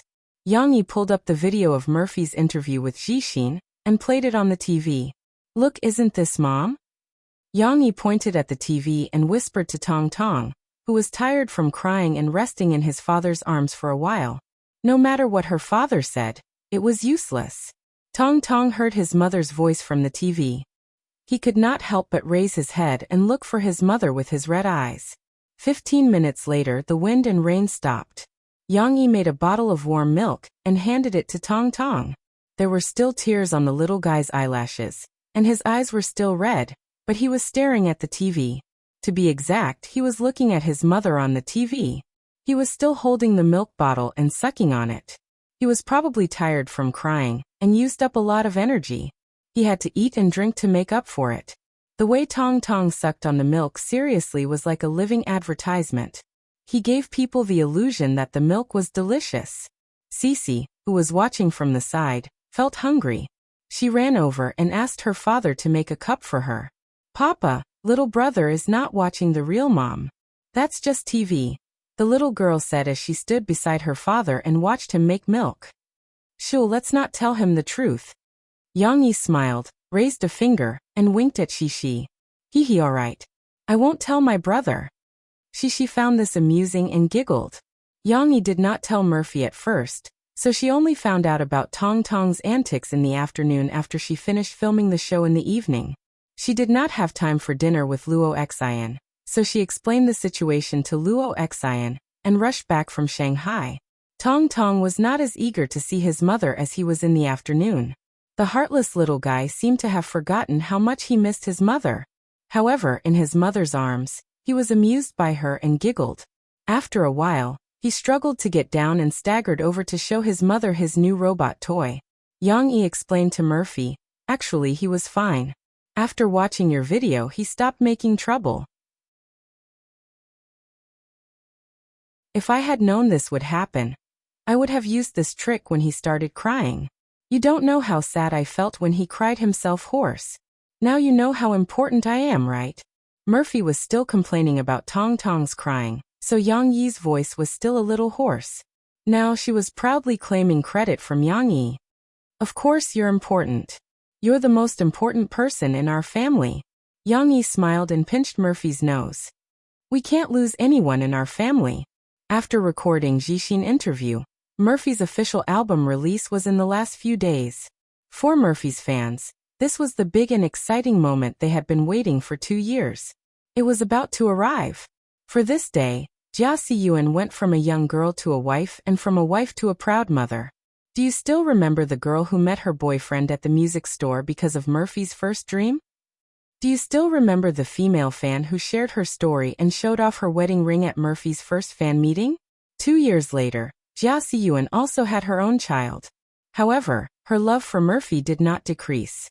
Over the years, Mo Fei had released a lot of new songs one after another, but they were all released in the form of singles.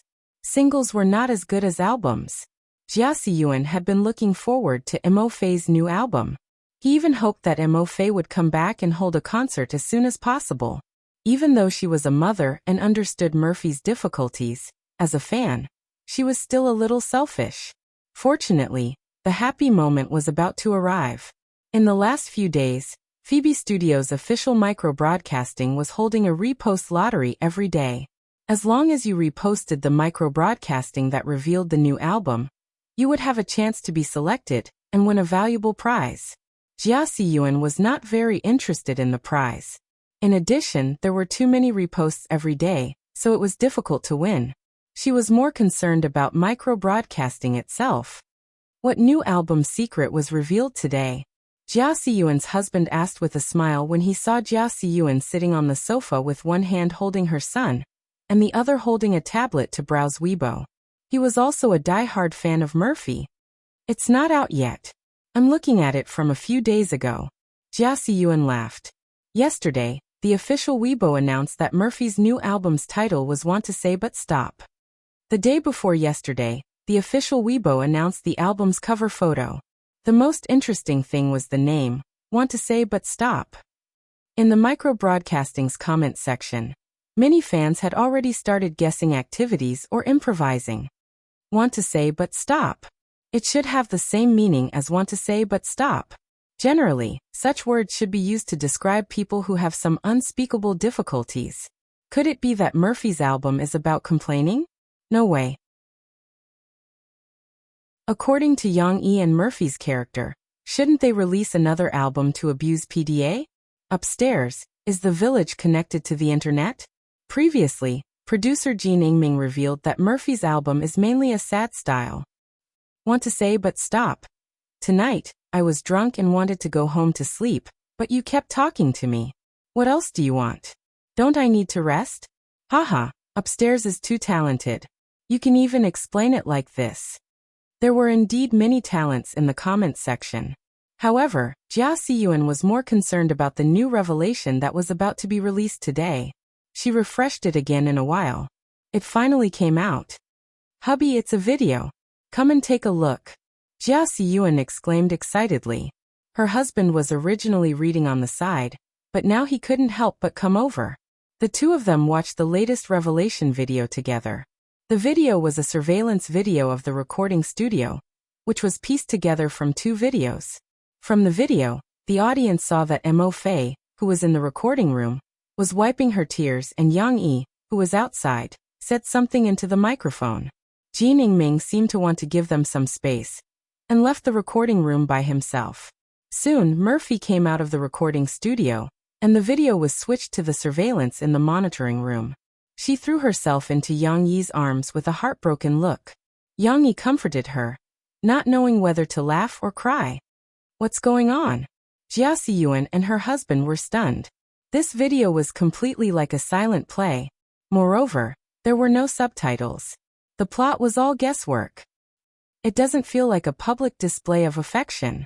Jia Siyuan said strangely. Well, I don't think so either. You see Murphy crying so sadly. What made her cry so badly? It also doesn't look like it's Yang Yi's fault. If Yang Yi had provoked Murphy, she wouldn't have run into Yang Yi's arms to cry. Jia Siyuan's husband guessed. AI, it must be a problem with this album. Isn't it supposed to be the new album's reveal? Jia Siyuan laughed. Although it's not good to gloat, seeing Murphy crying so sadly, I can't wait to hear her new album.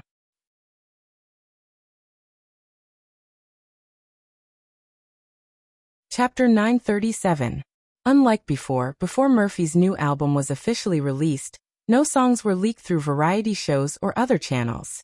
Therefore, a series of unveiling activities succeeded in whetting the appetite of all the fans. On the day of the release of the new album, many fans blocked the door of the music store early, wanting to buy this new album called Still Wanting to Speak, as soon as possible. Jia Siyuan stayed in the car to take care of the children, and her husband went to line up. But while they were still waiting in line and looking forward to it, some music critics who were also looking forward to it had already gotten the album through their familiar music stores. For example, Mr. Li Shijian, he had been waiting for this album since the day Murphy released the new album. Unfortunately, the unromantic Phoebe Studio did not take the initiative to send the album to the music critics. Yang Yi and Murphy were not worried about the sales of their works, and they would not deliberately please the music critics. This approach was still somewhat unique. It was as cold as a mobile phone manufacturer releasing a new mobile phone, and not taking the initiative to invite some big names in the technology world and review video writers to watch. But Li Shijian could still understand and appreciate Yang Yi's approach. He had always thought that good works were not delivered to him, but discovered by him personally. Therefore, Li Shijian also got Murphy's new album early in the morning through his distant relatives who opened a music store. Back in his office, Li Shijian turned on two cameras, one near and one far away, and aimed them at himself and his hand respectively. He was preparing to record a music review video. It was worth mentioning that in the past, Li Shijian used to publish his music review reports through blogs, media columns, and other channels. But after coming into contact with micro-broadcasting this year, Li Shijian gradually shifted his position to micro-broadcasting in addition to writing media columns. In order to stand out from the new media, Li Shijian had to make innovations. He chose to use the same method as others to review mobile phones. He recorded his review video of himself opening the package and listening to the new album for the first time, and posted it on micro-broadcasting. The first listen review was not very accurate. He would also post the follow-up detailed reviews of each song in the form of a long text. But what surprised Lee Shurjian was that his review video was actually more popular than his careful text and text reviews. Many of his new fans had even started to follow his microstream because of the interesting reviews he had posted. Since this was the case, Lee Shurjian, who had always been more serious, focused more on the first listen review. He tried to be impartial and not as rough as the initial review. At the same time, in the editing of the video, he tried his best to cut out the redundant parts to ensure that the video was perfect, so that fans could find their favorite songs through his review videos. What Lee Shurjian didn't know was that if it wasn't for the fact that live streaming websites were not popular yet, his entire review process could have been broadcasted live, and there would be more people watching. In the information age, time was of the essence. Lee Shurjian was also competing with the other music critics in terms of speed. He adjusted the camera, the lights, headphones and other equipment, and then officially began the recording. First, everyone's most favorite part, opening the package. Lee Shurjian's slender fingers, which could play the piano, scratched the air under the close-up camera. He looked very excited. Then his hand reached out to the plastic film on the album. There was a saying in the mobile phone review industry: tearing the film feels better than XXX. This saying was a bit vulgar, but it was not coarse. The moment the film was torn, the film was taken away from the surface of the object. With a flick of his hand, it felt very wonderful. Many fans also liked to watch Lee Shurjian tear the film, even if it was only for a few seconds. It can be seen that Phoebe Studio put a lot of effort into the packaging of the album. I really like their minimalistic packaging style. They used a black matte material, and the surface is very simple. The information given is only the album title, Murphy's name, and a print of her back under a street lamp in the snow. They did not use Murphy's photo for publicity. This also reflects their strong confidence in this album. Lee Shurjian gently rotated and displayed the opened record case under the close-up camera. He recorded it from the front to the back. To be honest, the design style of this album is very unique. It is not like a record, but more like a work of art. But I really like it. With this design and this print, I think the value of this album has exceeded its selling price. Lee Shurjian was full of praise. He finally opened the shell, pointed to some information recorded on the main page, and joked, "It seems that I was right." This picture was drawn by Yang Yi. He is not only a musician, but also an artist who is delayed by music. Of course, this was a music album. Lee Shurjian only gave a brief introduction, and soon entered the more important song listening session. He put the album into the professional playback equipment on the other side of his desk, and then put on the headphones. Now let's listen to the song. Again, the video here will not play any original sound.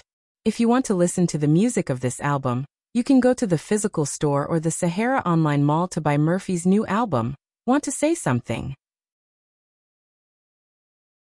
Of course, friends who have already bought it can put on your headphones, listen to the song first, and then read my review. The first song of Want to Say Something was He Doesn't Love Me, which Yang Yi first gave to Murphy to try out. Lee Shurjian closed his eyes and listened, but he couldn't help but twitch his eyelids and comment on the microphone. There is no doubt that this is a sad love song from the title of the song. The piano prelude at the beginning is very soft and slow, but it reminds me of another famous song by Murphy, Listen to the Sea.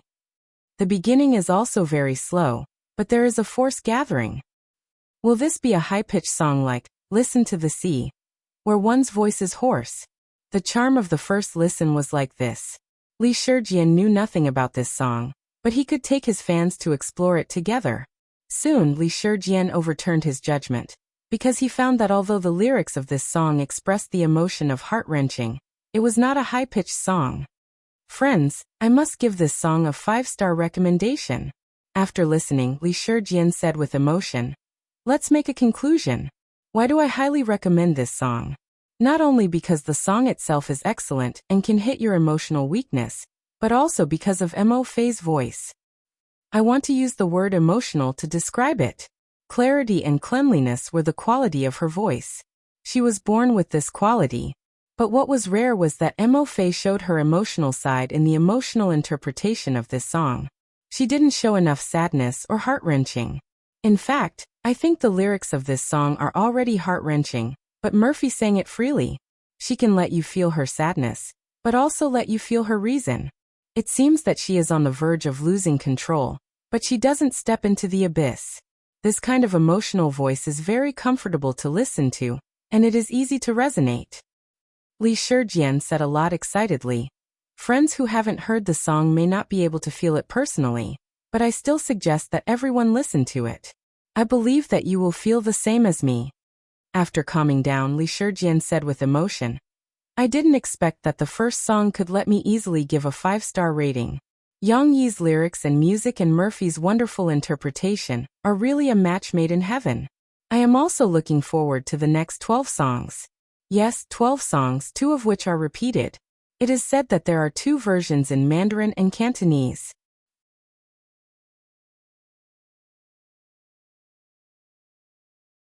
Chapter 938. In the Jiangnan area, there had always been a custom of catching the Zhou dynasty. It was said that this custom originated from the Wu kingdom during the Three Kingdoms era. However, this custom was not only present in Jiangnan province. Yang Yi's hometown, Anqing, also had the same custom. In the past, Wadaiku village, which had little communication with the outside world, paid extra attention to traditional customs. As a matter of fact, Yang Yi, who originally did not plan to make a big fuss, had already received a set of fetching objects from Dong Yu. Moreover, Dong Yu had also repeatedly reminded Yang Yi over the phone that he must do a good job in the fetching ceremony. She also had to tell her what the child caught in the end, so that she could take it to pray to her ancestors. It could be said that there was a certain degree of superstition. However, since the elderly valued it so much, Yang Yi also discussed with Murphy to organize a small ceremony for Tong Tong. Tong Tong's birthday was at the end of November. When he turned 1 year old, Murphy's new album would be released. However, Murphy did not go to work that day. Instead, she held a press conference in advance to announce her return. After Tong Tong's birthday, she set out to promote her new album. That night, after eating the cake, Yang Yi began to arrange the items for catching the Zhou dynasty on the carpet in the living room. Shishi crossed her legs and crawled on the sofa next to him, looking curiously. It had to be said that the happiest person on Tong Tong's birthday was Shishi. This was because Tong Tong did not understand the meaning of a birthday, and did not understand the joy of opening presents. Moreover, he could not enjoy the delicious birthday cake. Although Murphy fed the little guy a little bread, it was not as delicious as the sweet and delicious cream. In the end, the benefits that Tong Tong could not enjoy were all enjoyed by Shishi. Therefore, Shishi was as happy as if it was her birthday that night. Her little belly was full of delicious cake, and she could eat until she could not eat anymore. After eating the cake, the little girl was so full that she could not sit down. She could only move around and crawl to digest the food. At the same time, she also looked at the items that her father had arranged for catching the Zhou dynasty. Papa, what are these? It looks like a wooden doll. Shishi asked curiously. A few days ago, she had already learned from her father about the concept of catch weekly. However, this was the first time she had seen the items needed to catch weekly. Yang Yi arranged all the items in a circle, and was now adjusting the distance between the items to ensure that they were well arranged. Seeing Shishi's curiosity, he smiled and explained, "These are made of wood." However, the original image was of other ancient objects, and they all have very complicated meanings. Yang Yi picked up a dragon-shaped seal that looked like a stone lion and explained to Shishi, "Take this for example. It's called the official star seal. Look, it's in the shape of a dragon."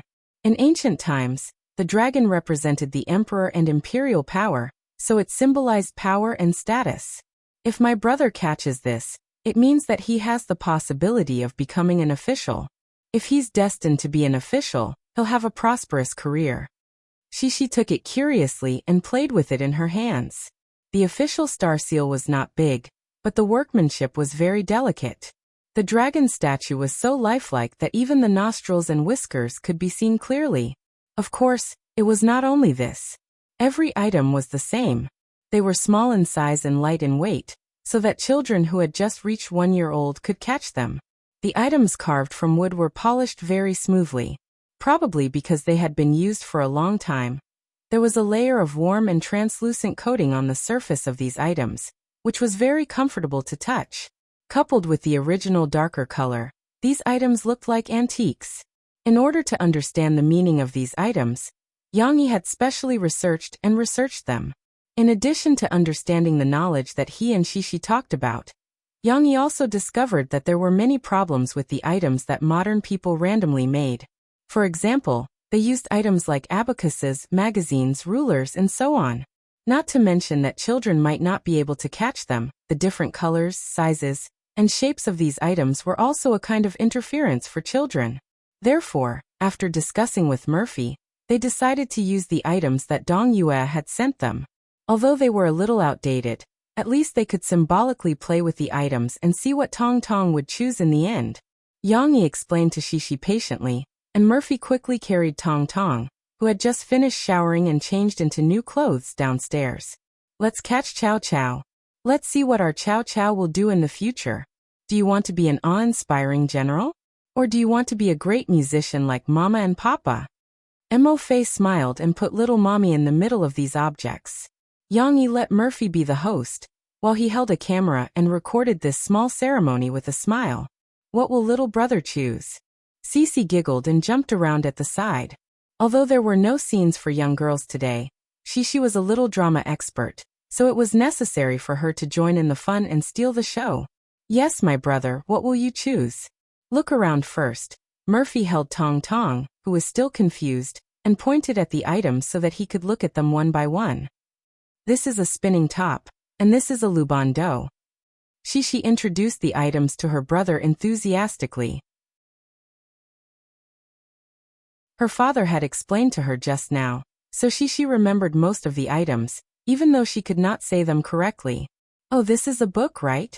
For example, Shishi could not remember the name of this item, so she turned her head and asked her father for help.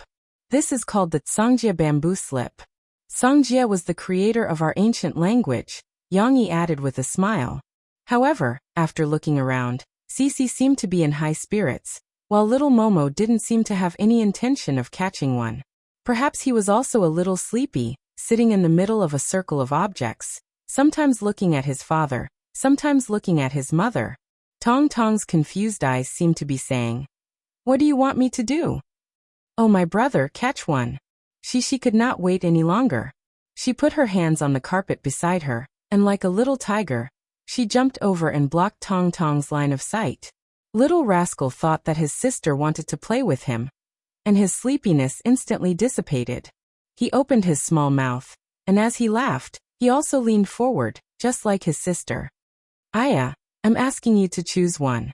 Let's see what you'll do in the future." Cece pouted and pointed at the circle of items. "I'm not asking you to learn from me." Murphy and Yang Yi looked at each other, not knowing whether to laugh or cry. She reached out and pulled Shishi. "Don't influence your brother's choice.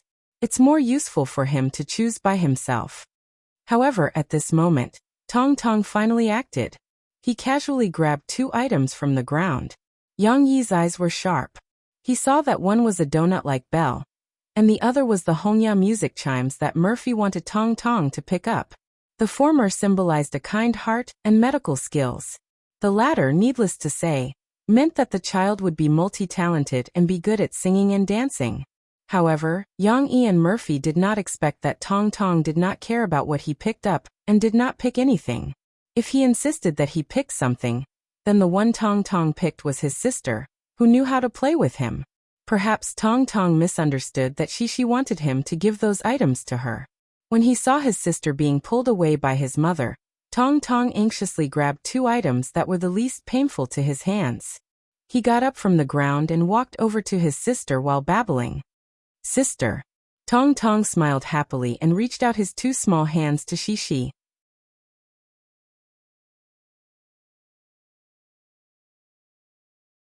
Chapter 939.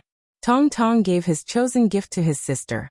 Shishi took it in a daze, unable to react. This scene fell into the eyes of Yang Yi and Murphy, and it became their laughing point for the whole night. However, because little Momo was still too young, He couldn't understand the deeper meaning of birthdays. Just like that, the little guy's first birthday passed so easily. According to a certain definition, Tong Tong could still be considered a baby before he turned one.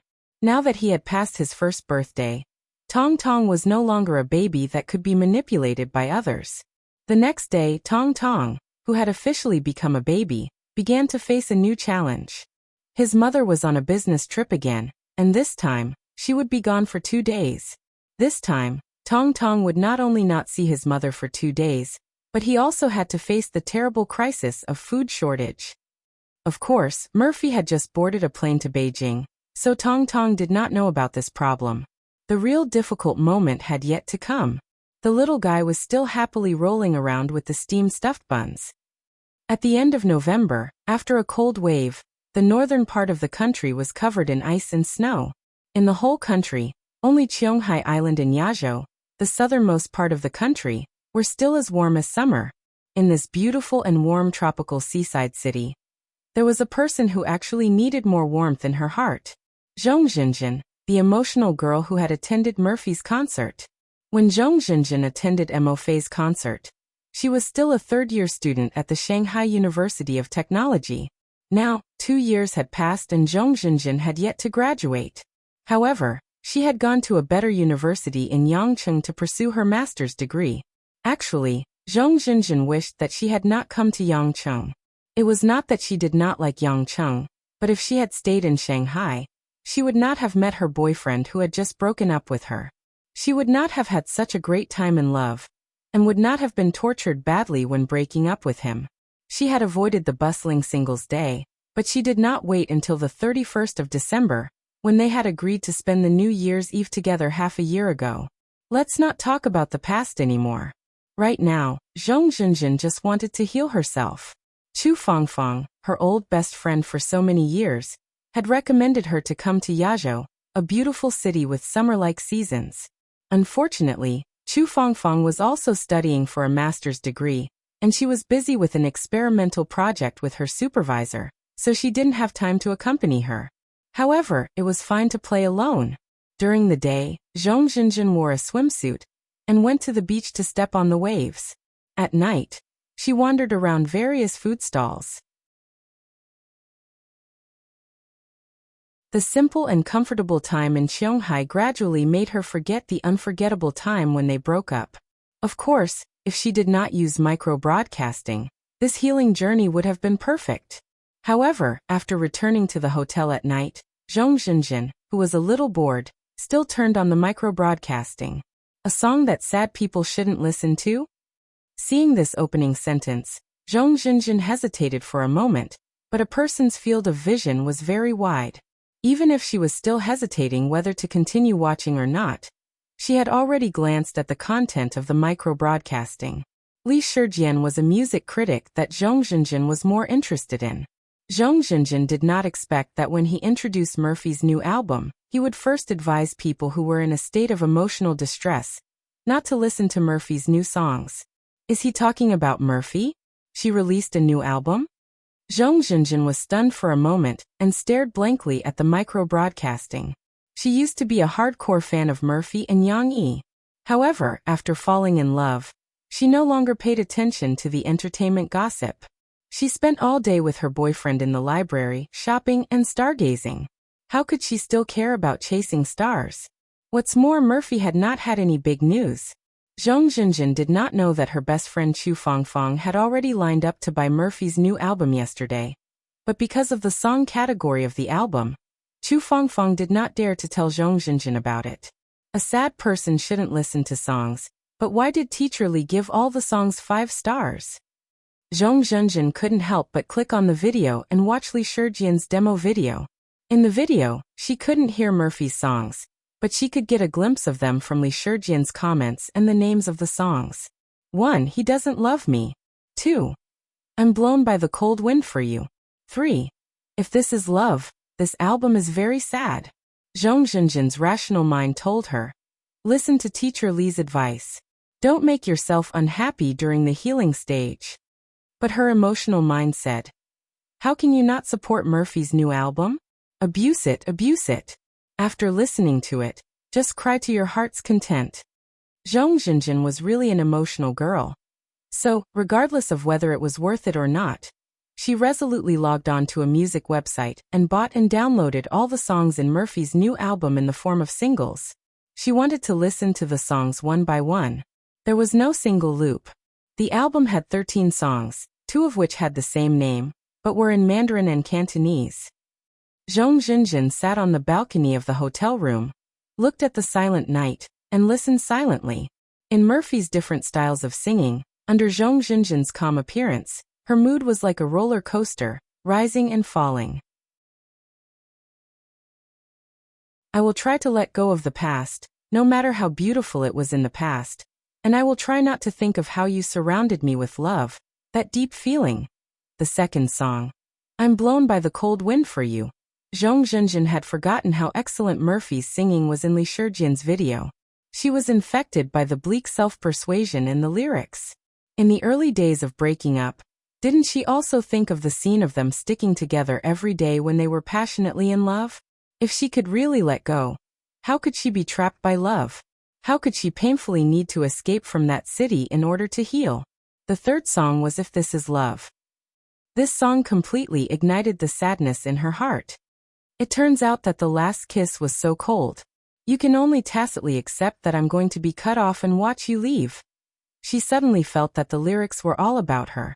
The appearance of another girl made him feel unfaithful, although they didn't fall out in the end, and there was no melodramatic catching the adulterer, and they just negotiated calmly. He made a decision, and she could only fulfill it. Is this love? No, it's not.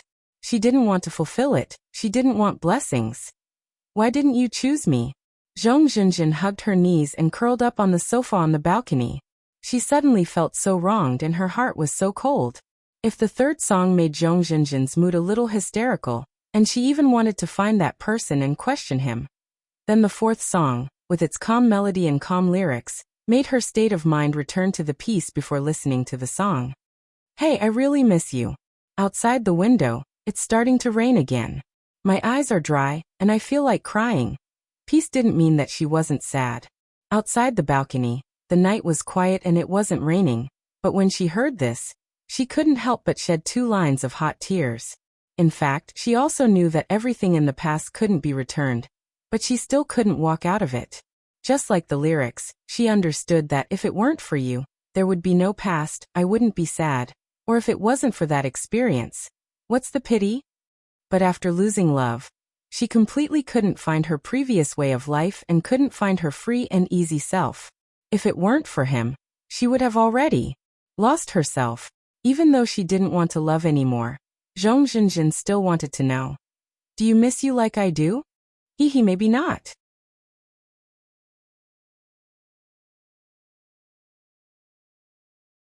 Chapter 940.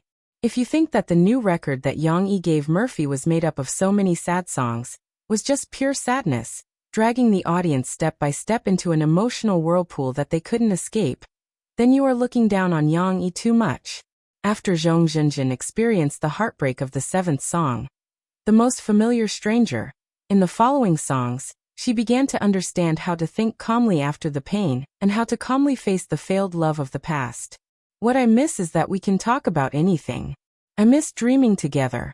I miss the impulse to love you after an argument. Yes, thinking about it carefully, wasn't it just the beautiful period of the past that she was sad and reluctant to part with? Because that period of love was so blissful that she lost the courage to give up.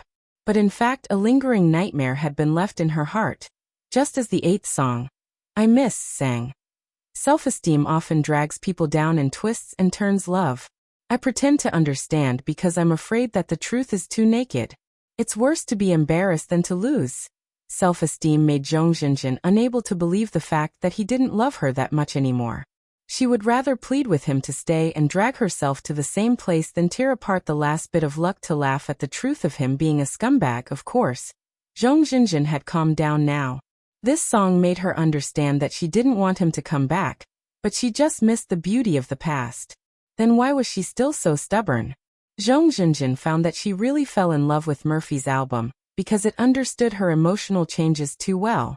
The 9th song gave her the song, I started to understand. After calming down, she did begin to understand her situation and her emotional situation. Zhong Zhenjin listened to the song with a smile. Shaking my dream awake, announcing that happiness won't come again, forgiving with a sad smile, and overturning. Sometimes, she was still dreaming of the past. Even when she was feeling sorry for herself, she was thinking about how beautiful he and she would have been if that girl hadn't appeared. But now it was time to wake up from the dream. Happiness wouldn't come again. Shouldn't her past be overturned? Zhong Zhenjin really liked the lyrics of this song, especially the line, "Yesterday was still good, but tomorrow is yours." I'm starting to understand happiness is a choice. Especially after Murphy's lazy moans. Ah, yay yay yay. The corners of Zhong Zhenjin's mouth couldn't help but curl up slightly as she thought to herself. Isn't this how it should be? Why do I still have to face it while weeping endlessly? Why don't I look ahead? Leave the past to yesterday and leave tomorrow to yourself. Isn't it good to choose happiness? The 10th song was a Cantonese song. Although Zhong Zhenjin had been a graduate student in Yangqing for more than a year, she still didn't know much about Cantonese. She could only listen to the lyrics of this song. However, just like how Murphy sang this song with a brisk rhythm and a gentle voice, although this song sang about the nostalgia after breaking up, it didn't have the lingering feeling of breaking up. Zhong Zhenjin read the free and easy taste in this song. Wasn't that right? Looking at the lyrics, although there were a lot of words like pity and reminiscence, the whole song emphasized the irreversible separation. It was as if someone wanted to stay, and someone wanted to go far away. It was a free and easy farewell. Now the deep gaze engraved the beauty of you and me in the memory. There was no need for romance. Zhong Zhenjin didn't know if her interpretation was right. Anyway, she felt that Murphy, who sang this song, was really free and easy. Moreover, she also liked the classical charm of the song's lyrics. Although it still couldn't get rid of the shackles of the vernacular, it always gave people a kind of elegant and fresh temperament. With such lyrics, how could people be willing to immerse themselves in the sadness of the past? If it wasn't a Cantonese song, Zhong Zhenjin would think that this song was the best out of the first 10 songs she listened to. Of course, even if it was a Cantonese song, Zhong Zhenjin still felt that this song was the best Cantonese song she had ever heard. Mo Fei's singing was so good. Then again, Zhong Zhenjin listened to so many songs in the beginning. There were still 2 songs that she hadn't listened to yet. She also chose her favorite song. It was none other than the 7th song, The Most Familiar Stranger. Maybe it was because of the abuse? Let's not go too far. Zhong Zhenjin began to listen to the 11th song. What surprised her was that this song, Say Goodbye Properly, was a duet between a man and a woman. What made Zhong Zhenjin feel very strange was that this song was a duet between Yang Yi and Murphy. Was it strange for Yang Yi and Murphy to duet? Of course not. If it wasn't for Yang Yi, Zhong Zhenjin couldn't think of which male singer Murphy would choose to duet with. Could it be because this song wasn't good? No, Yang Yi and Mo Fei's singing of this song was too beautiful. Whether it was Yang Yi being the lead singer and Murphy harmonizing, or Murphy being the lead singer and Yang Yi harmonizing, the two's cooperation was so perfect that it could be said to be seamless. Moreover, the two were really top experts in singing. When the harmonizing harmonies were combined, it gave people goosebumps. That refreshing feeling was like drinking a big mouthful of ice-cold soda during the hottest days of summer. Especially the lyrics, which were very interesting. The harmonizing lyrics echoed the main tone, just like the duet of a Xiangxi love song. Let me give you 2 interesting examples. For example, Yang Yi sang, When Love is Too Deep and Fate is Too Shallow. And Murphy sang, When You Leave My World. Then Yang Yi sang, At Least Say Goodbye Properly. And Murphy sang, How to Say Goodbye Properly. The rhyming traces were not strong, and even many of the ending words were the same. However, the meaning of the lyrics was not randomly pieced together. Each sentence corresponded to the other. This way, the meaning could be linked together, and the lyrics sounded more interesting. But what Zhong Zhenjin found strange was that this song was written about being reluctant to part, but still wanting to break up. For example, I always thought that true love could last forever. Didn't this mean can't last forever? Did it mean that they still wanted to break up? Of course, the title of the song, Say Goodbye Properly, also meant to part on good terms. But why did Jung Jinjin feel that she was a little flustered when Yang Yi and Murphy sang this song? Could it be that there's something wrong with your relationship? Jung Jinjin's heart was in a mess. One had to know that Yang Yi and Murphy's love, from the beginning, was not recognized. Later, it became a story. They had become the role models of the entertainment industry, and also became the look of love in the hearts of fans. If they broke up, Jung Jinjin would really not be willing to believe in love anymore. She did not care to listen to the last song, and hurriedly turned on Yang Yi and Murphy's micro-broadcast. From the micro-broadcast, at least no cracks could be seen in their relationship. The latest update of Yang Yi and Murphy's micro-broadcast was yesterday. Yang Yi's micro-broadcast was a little too serious. This guy actually wrote a long article to introduce the customs of their hometown, as if he had become the cultural ambassador of Inying province. Murphy was much more interesting. She snatched Yang Yi's video and took a screenshot of Tong Tong's back as he walked toward his sister with something. She told the fans about the little guy's love for his sister. In fact, whether it was Yang Yi's serious micro-broadcast or Murphy's short story, their micro-broadcast was full of life fun, not like stars at all. Who had ever seen a singer who did not post any micro-broadcast promotion when his new album was released, but routinely showed off his baby? But Jung Jinjin was still relieved. She smiled slightly. From Yang Yi and Murphy's micro-broadcast, she read that they were still in a good relationship. You have to be good and continue to love. With your happy appearance, I am still willing to believe in the beauty of love. Jung Jinjin sighed faintly and blessed them in her heart. She did not have time to look at the comments below for the time being. With a swipe of her finger, she switched back to the interface of the music player. She still had one last song to listen to. Later, perhaps, after knowing how to properly say goodbye, she really did need to cry to her heart's content again.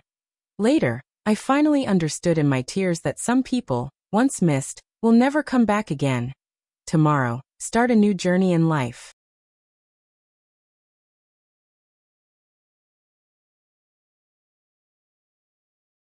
Chapter 941. Murphy's new album, released 2 years ago, sold well on its first day and caused a lot of controversy and concern from her fans. However, Yang Yi did not have time to care about the questions from his fans on micro-broadcasting. He did not even have time to pick up his phone or open his computer to watch the micro-broadcasting. He was busy dealing with Tong Tong. Murphy went on a business trip to participate in a popularity contest. The first day was fine, and the little guy was not difficult to deal with. Since Shishi went to school, Yang Yi could focus on taking care of him. With his father by his side, Tong Tong did not think about his mother for the time being. The crisis of crying in the afternoon was also solved by Yang Yi with the video and the milk bottle.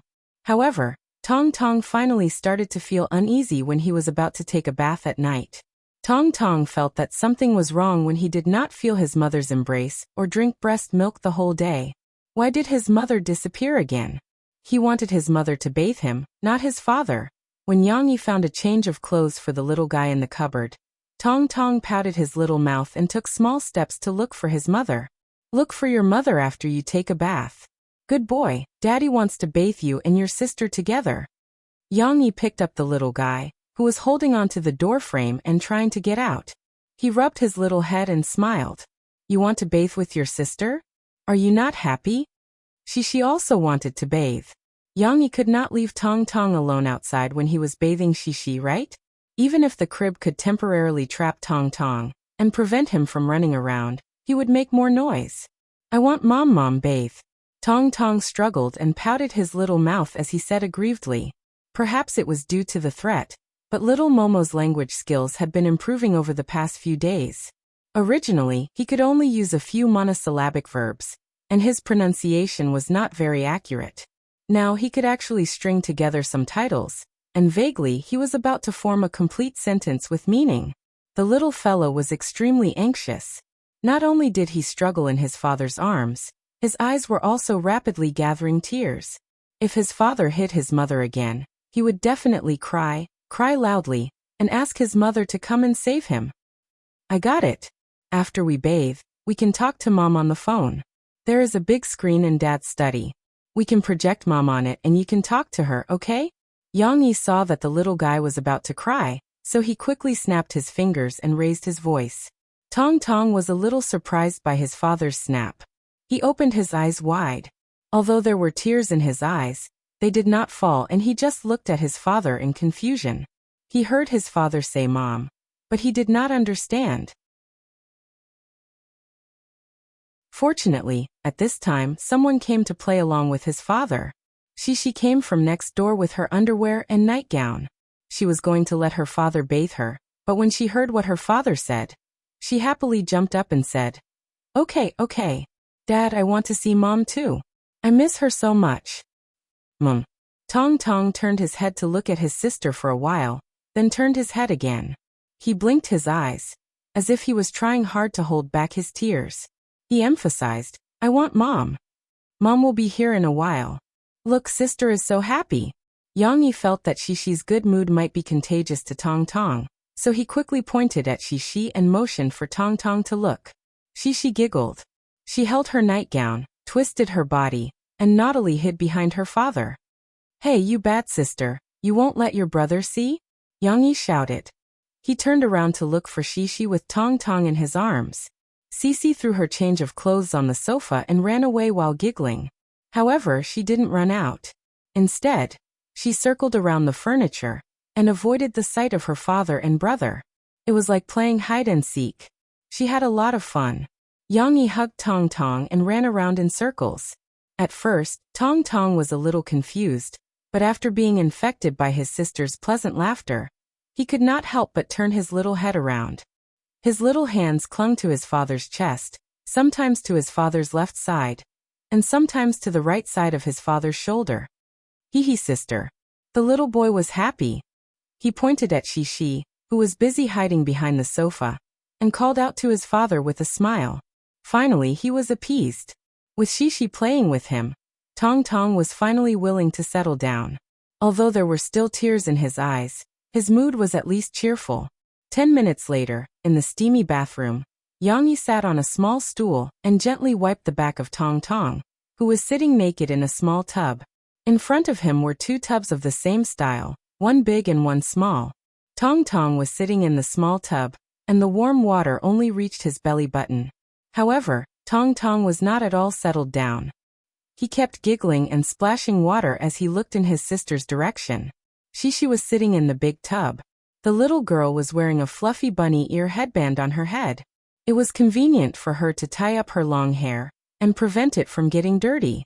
However, the bunny ear headband was very cute, and it attracted Tong Tong's attention.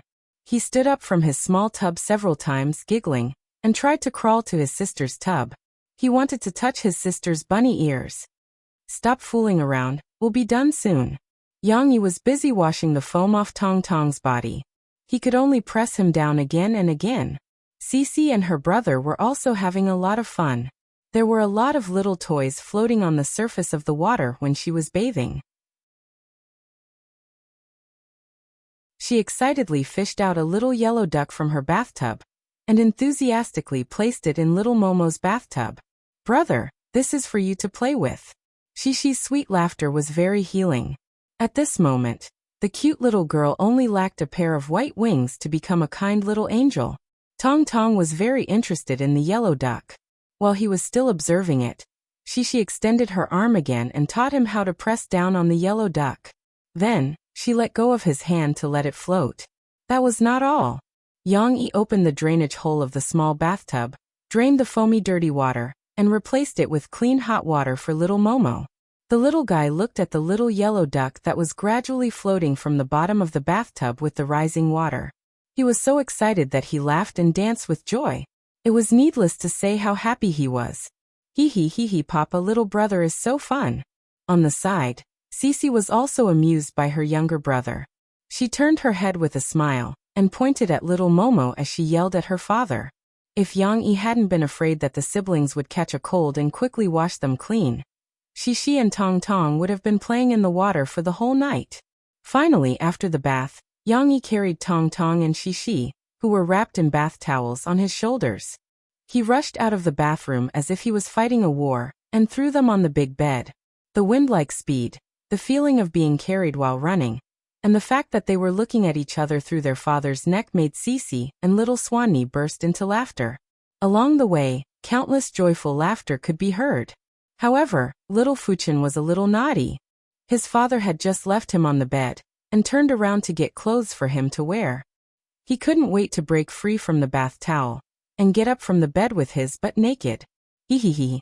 The little guy seemed to be competing to see who could get up faster. He stepped on the bed naked and kept giggling at his sister.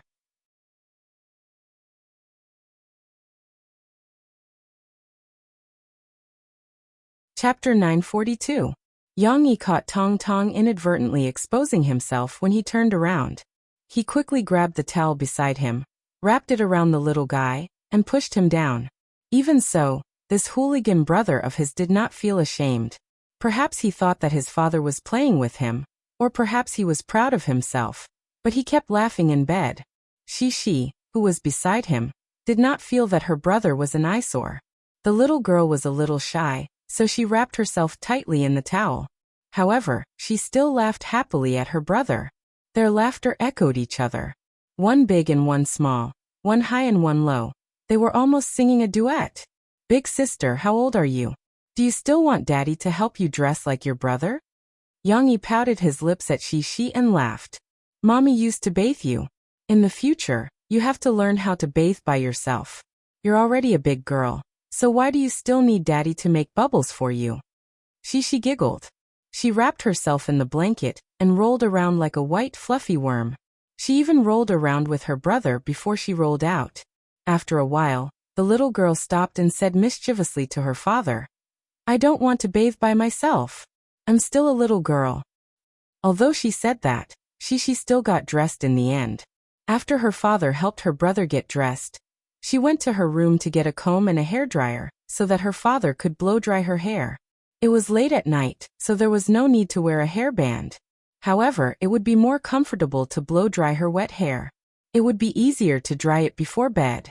After he was done, Yang Yi picked up Tong Tong and pulled Shi along. Let's go. Let's video chat with mommy. When the video call was connected, Mo Fei was still wearing the costume for the performance, wearing light makeup, and sitting in the nanny van.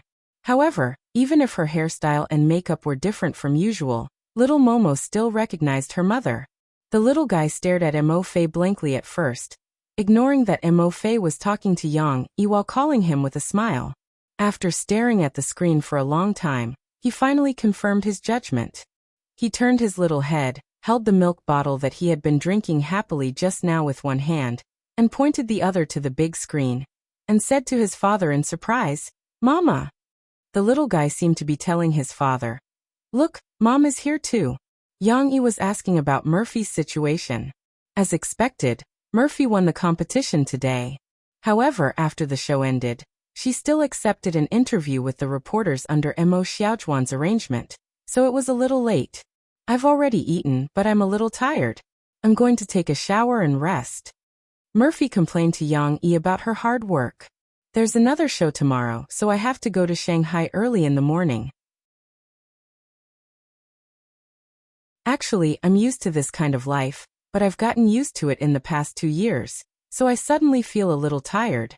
Previously, his mother only appeared on the TV in the living room. Why was she here now? Moreover, she looked a little different. Tong Tong couldn't figure it out, but he didn't think too much about it.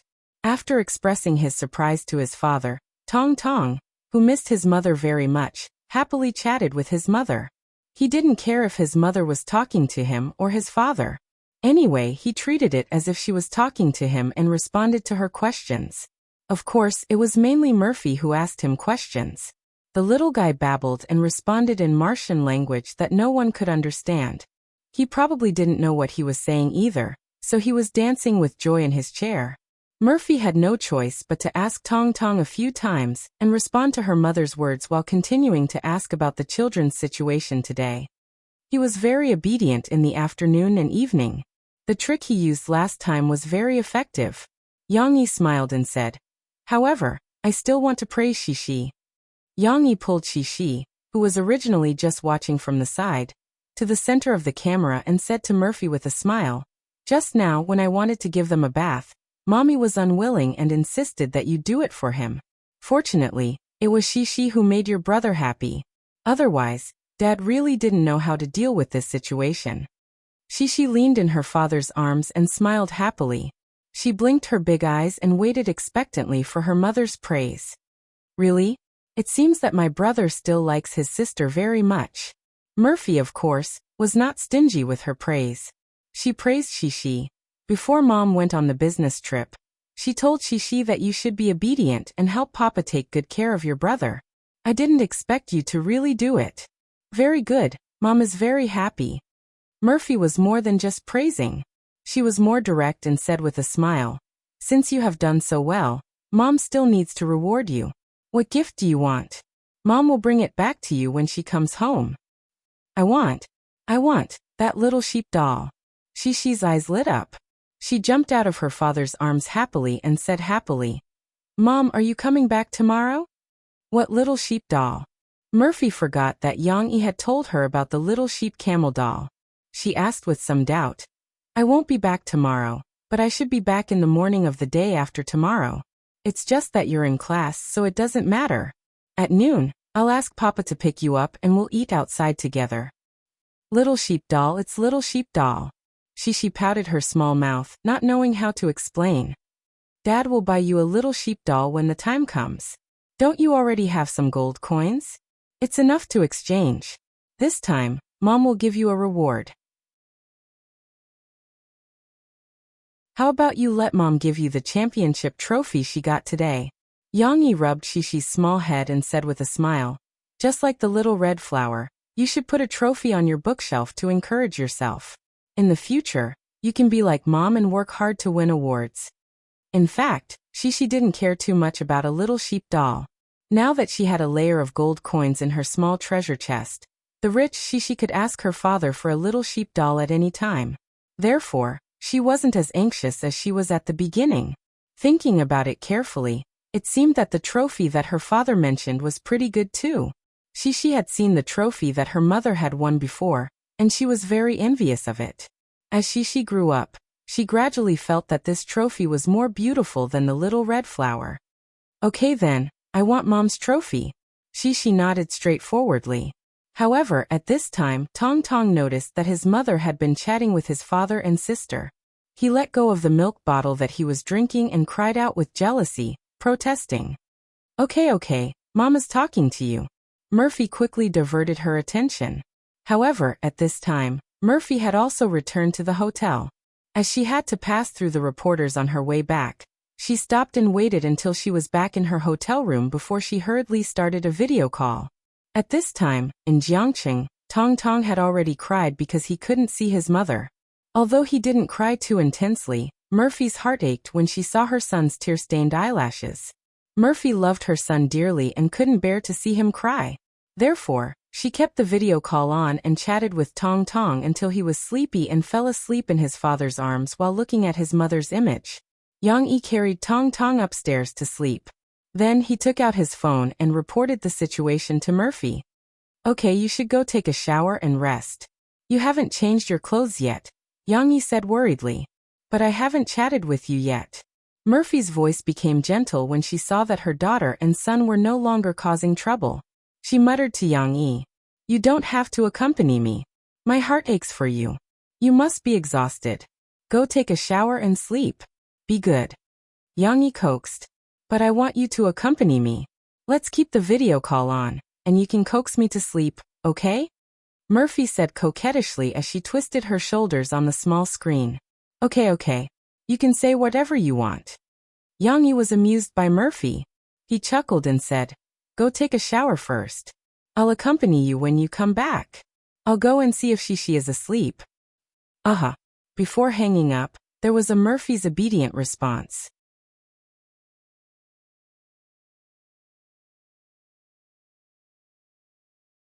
Chapter 943. On the second day of her mother's absence. In the morning, Shishi took the car driven by Lan Xian's chauffeur, and went to school with Lan Xian. Since her mother was not at home, Shishi's welfare treatment was also reduced a lot. She was mainly taken care of by her father. Originally, a large part of her father's energy had to be allocated to Tong Tong, who was even more troublesome. Fortunately, she was a girl. She was meticulous and sensible, so she did not bicker with her brother. Moreover, she not only did not complain, but she also happily told her friends about her brother's interesting stories at school. My mom hasn't come back today. During the class, she said to Lu Xiuyu. Then my brother didn't finish breakfast, so Papa couldn't send me to school, but he will take me home. What should I do if your mother isn't at home? I'm not afraid when my father is on a business trip. If my mother isn't at home, I can only eat noodles with my father. Lu Xiaoyu was worried about her friend, but she was obviously a little forgetful. No. My papa can cook. Moreover, my mom doesn't know how to cook hee. She said proudly. Oh right. Your father can cook delicious food. Lu Xiaoyu just remembered. By the way, little you, or let me tell you, you also want your papa and mom to give you a younger brother. My younger brother is super fun. She said excitedly. I remember your younger brother is so young. Lu Xiaoyu said. Yes, yesterday my papa gave us a bath. When I saw my younger brother bathing, it was so fun. He was splashing the water, and then he didn't even know how to wipe his face. His eyes were just like that. I was going to die of laughter. Cici winked at Lu Xiaoyu, then pulled Lu Xiaoyu's arm and laughed so hard that she stuck to her. However, only she liked her younger brother. After the third class, Chen Shiyun, who came to visit Shishi's praise of her younger brother, shouted, Don't like your younger brother, Shishi. Let me tell you, your younger brother is very annoying. Shishi was a little confused by Chen Shiyun's big reaction. She blinked her big eyes in confusion and asked, Why? Because my younger brother is very annoying. Super annoying, Chen Shiyun said. Without waiting for Shishi, Lu Xiaoyu, and Lan Xian to ask, Chen Shiyun bitterly told her miserable experience. My younger brother loves to complain. Yesterday, I took a piece of his candy to eat, and he went to tell my dad. Then my dad beat me up. Now my butt still hurts. Chen Shiyun's younger brother was much older than Tong Tong, and now he could speak. Why did you take your younger brother's candy to eat? She asked puzzledly. However, Lan Xian next to her had a completely different doubt. Why did your dad beat you when you took your younger brother's candy to eat? Your dad can buy another one for your younger brother, can't he? Because my dad said that I bullied my younger brother and was not obedient. Chen Shiyun said angrily. I didn't bully my younger brother. He can't beat me at all, so I don't like to bully him. But he always complained, so I don't like him anymore. I don't like people who complain either. Lu Xiaoyu sighed and nodded. There's more. My younger brother is so cute that he complained. Chen Shiyun seemed to have found an outlet to complain about her younger brother. She didn't even bother to answer Shishi and Lan Xian's questions, and continued to talk about how her younger brother provoked her. Last time, I hid the test paper, and he saw it. The whole class became a small theater for Chen Shiyun to talk about the bloody history of her struggle with her younger brother. She couldn't get a word in, so the young girl could only listen helplessly. However, her eyes blinked, as if she was thinking about something. Long before Murphy's new album was released, many record companies regarded it as a big problem. Even after knowing that Murphy had confirmed the release date of her new album, they all adjusted the release date of their artists. Finally, Mo Fei's new record came out in the eyes of her peers in the industry. Moreover, Still Want to Speak did not let them down. From the first day of the record's release, it showed heaven-defying results. Many physical record stores sold out of stock by 11 o'clock in the morning. They crazily urged the suppliers and distributors to hurry up and ship the album. Of course, the distributors weren't stupid. They knew that Murphy's album should sell well, so they made preparations early. They had prepared several warehouses of the album. After receiving a call to urge them to ship the album, they quickly arranged for it to be sent out. But no one expected that these preparations were far from enough. At noon on the third day, because of the good reputation of Rest for Words, the sales rose rapidly. The stock that was originally intended to be used for a week was sold out. The ordinary version of the album sold the fastest, but in the end, the collector's edition was sold out. It was said that many people bought the ordinary version and liked it after listening to it.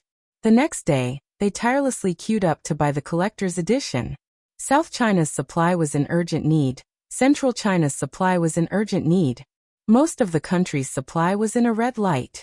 The Sahara online shopping mall, which used the advantage of the internet and had sufficient reserves and supplies, was still able to maintain the sales promise that as long as the order was placed before 16 o'clock that day, it would be delivered to the door the next day. But the problem was that the album distribution in the Sahara online shopping mall was different from the album distribution in physical record stores. The distributors who signed the album distribution agreement with Phoebe Studio couldn't mobilize the Sahara online shopping mall supply.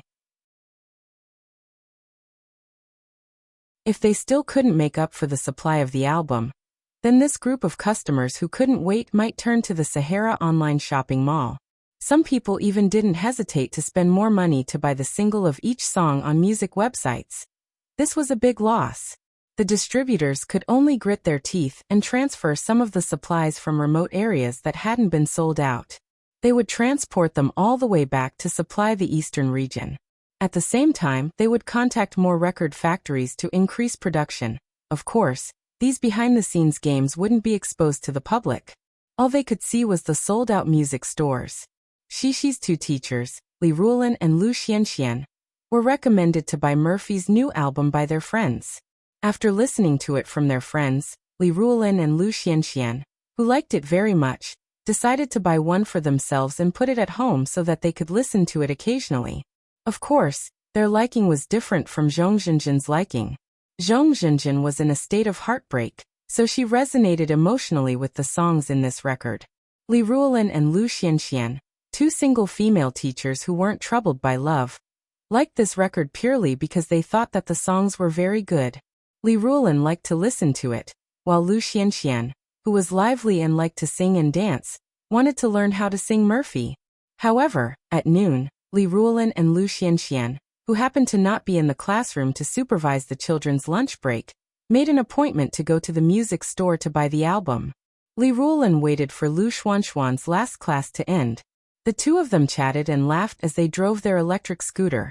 First, they leisurely went for lunch. Then, they excitedly rushed to the nearest shopping mall to the school. There was a video store there.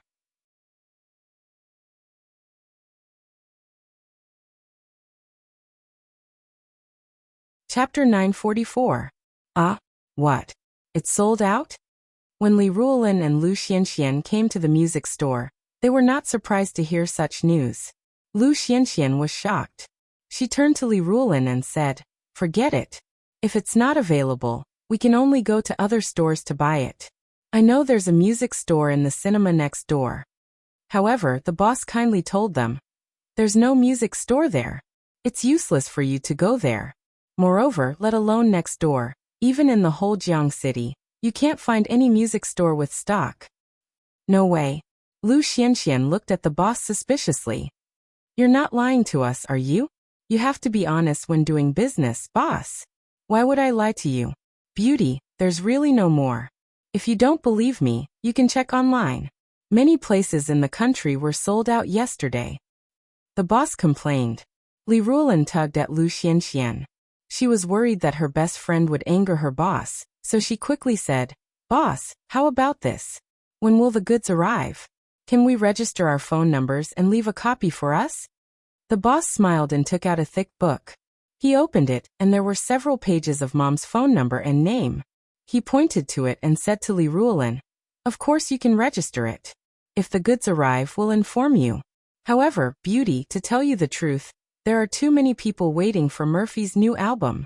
Even if you register it, it'll probably be your turn next week." No matter what, they still had to register it. Li Ruolin and Lu Xianxian walked out in a daze. They rode their electric scooters and walked slowly to the school. Along the way, Lu Xianxian sat in the back and didn't speak. Li Ruolin thought that she was disappointed and in a bad mood. She was thinking about how to comfort her. However, Lu Xianxian suddenly shouted in surprise, "It's true. The internet said that many places were sold out yesterday. Now Murphy's album sales have exceeded 6 million. If it wasn't for the lack of stock, Murphy's album sales may exceed 20 million in less than a week and get the title of Platinum Album. She was looking at her phone. Li Ruolin smiled and said, "It seems that this record is really good. Look, everyone is in a hurry to buy it. The suppliers didn't expect it to sell so well." Lu Xianxian, on the other hand, was not very interested in this result. She wanted to buy a record. "Lon Lon, I say, you're not qualified to be a form teacher." Lu Xianxian poked Li Ruolin's shoulder and said, "Yang Ian Murphy's daughter is in your class. Don't you know how to ask her parents to help you get a record?" Li Ruolin jumped in fright and said seriously, "If a teacher asks a student's parents for a bribe, he will be expelled from the school."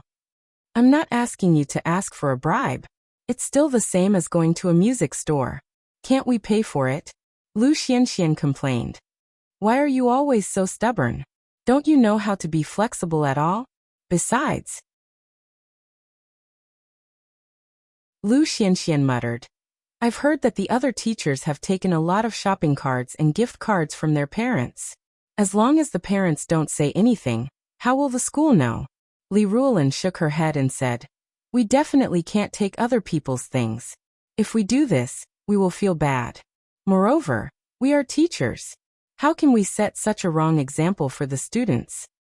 All right, I won't talk about you anymore. Let's wait slowly. We'll listen to it next week when we buy the record, okay?" Lu Xianxian sighed. "All right. I'm not saying that we can't. Didn't you just say that we can't buy it from Yangxi's father? How about this? I'll tell him after school this afternoon. If possible, I'll trouble him to buy a record for us." Li Ruolin smiled and said, "I'm not being stubborn like this, right?" Li Ruolin was not pedantic. She understood that using money to buy a record from Yang Yi was not considered a bribe. It was just the same as asking an acquaintance to buy a record for her. Lu Xianxian was overjoyed. She reached out and hugged Li Ruolin's waist. She lifted her hand and grabbed the soft peaks. She chuckled and said, "As expected, you're still the big-breasted Lon Lon that I know. You're still so good to me." "Hey, Lu Xianxian, you female hooligan." Li Ruolin was so ashamed that she wanted to die. If she wasn't still driving, she would have turned around and slapped Lu Xianxian. At this time, she could only stagger and grab the handlebars. She said angrily, "Let go of me. Don't say that I know you in the future." After the second class in the afternoon, she carried her drawing tools and prepared to go to the drawing interest class. However, she did not go downstairs directly. Instead, she went to the teacher's office for the first grade. It could be said that she was already familiar with the place. As long as it was Monday to Friday, she would come at least once a day. Just like now, she would find the head teacher, Teacher Li Ruolin, and ask her to sign the card. "I'm a good student." The little girl handed the card to the teacher with an expectant look in her eyes. There were already 3 signatures on the card, and all of them were yes. If the teacher still signed yes today, she would get at least 2 gold coins. If the teacher still signed yes tomorrow, she would get 3 gold coins this week. This was enough to buy a doll. However, when Li Ruolin received the card, she was not in a hurry to write. She held a pen and weighed it in her hand. She smiled gently at Xi and said, "Actually, your performance today was very good. Teacher Lu said that you answered the questions very enthusiastically. The physical education teacher also praised you for getting first place in the running test." Xi happily said to the teacher, "Yes, I ran very fast. They couldn't catch up with me." "That's very good." However, during the first class in the afternoon, the teacher saw that you were a little distracted, right? Li Ruolin said to Xi with a smile. Xi hated turning points the most. Her originally happy expression suddenly drooped. She looked at the teacher with a wronged expression, thinking that the teacher was going to deny her efforts today. The teacher saw that you secretly looked out of the window for a while, and was distracted for a while. Li Ruolin said gently, "However, your overall performance today was very good. During the afternoon class, the teacher asked you to come up and write. You wrote very neatly and listened very attentively. So, I think that I can give you the evaluation of a good student. After all, you just had class in the afternoon. Perhaps you just woke up and were not focused enough. However, I still hope that you will pay more attention in the future. During class, you can't be distracted. No matter how beautiful the scenery outside the window is, we have to wait until after class to enjoy it, okay? Li Ruolin asked gently. Li Ruolin did not deliberately let Shishi off because she had a favor to ask of her. It was because this problem was indeed very small. She felt that she should not erase Shishi's efforts for a day because of a small mistake. Didn't she see that Shishi was so sad now? As a teacher, Li Ruolin understood that by making Shishi nervous first, and then making her happy, it would be easier for her to remember this mistake and correct it in the future. She should not be too harsh on punishment, and make Shishi feel conflicted. Li Ruolin was right. Shishi was starting to feel sad, but she suddenly saw a glimmer of hope. She looked at Teacher Li in surprise and quickly nodded. She even looked at the pen in Teacher Li's hand eagerly. Before she saw the result, she was still very worried. Li Ruolin smiled as she signed her name and handed it to Shishi. When Shishi saw Teacher Li's name appear in the small circle of the word yes, she was relieved and smiled sweetly. Thank you, teacher. However, Shishi, who was about to turn around and go to class, was stopped by Li Ruolin. Yangshi. Shishi turned her little head in confusion. After the painting class this afternoon, can you wait for the teacher in the classroom? The teacher has something to say to your father. Li Ruolin saw Shishi's surprised and confused expression and quickly said, Don't worry, the teacher doesn't want to talk about you. You've been performing very well recently. The teacher has some personal matters to talk to your father about. Shishi nodded her little head in confusion. Okay.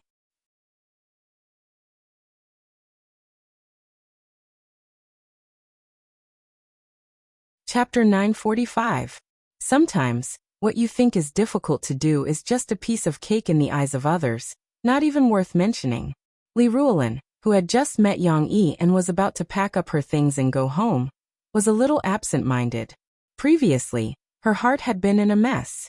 Although she had mustered up the courage to ask Yang Yi for the record, many questions were still buzzing in her mind. What should I say? Will Yang Yi laugh at me and look down on me?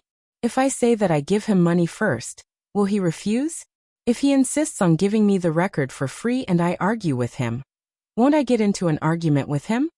However, everything that had happened just now made these thoughts that gave her a lot of pressure seem ridiculous. Okay, no problem. I'll ask Shishi to bring it to you tomorrow. Yang Yi didn't hesitate at all. He agreed readily and accepted the money she handed over to buy the record. Yes, Yang Yi only said these 3 sentences. She had prepared a lot of explanations and many words that Yang Yi must accept the money, but she could only swallow them back into her stomach. She couldn't figure it out. Forget it. Isn't this the result I want? Li Ruolin shook her head and went to find Lu Xianxian, the female hooligan, to go home with her after school.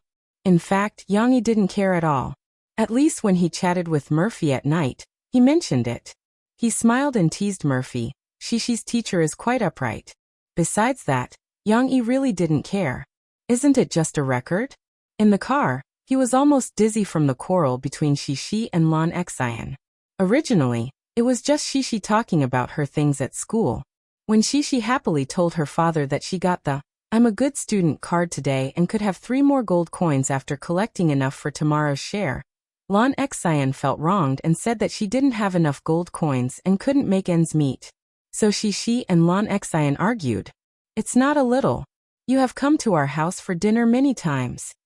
Shishi giggled and said, I didn't spend money, so I have a lot of money. But isn't money used to eat? Lan Xian said innocently. That's right.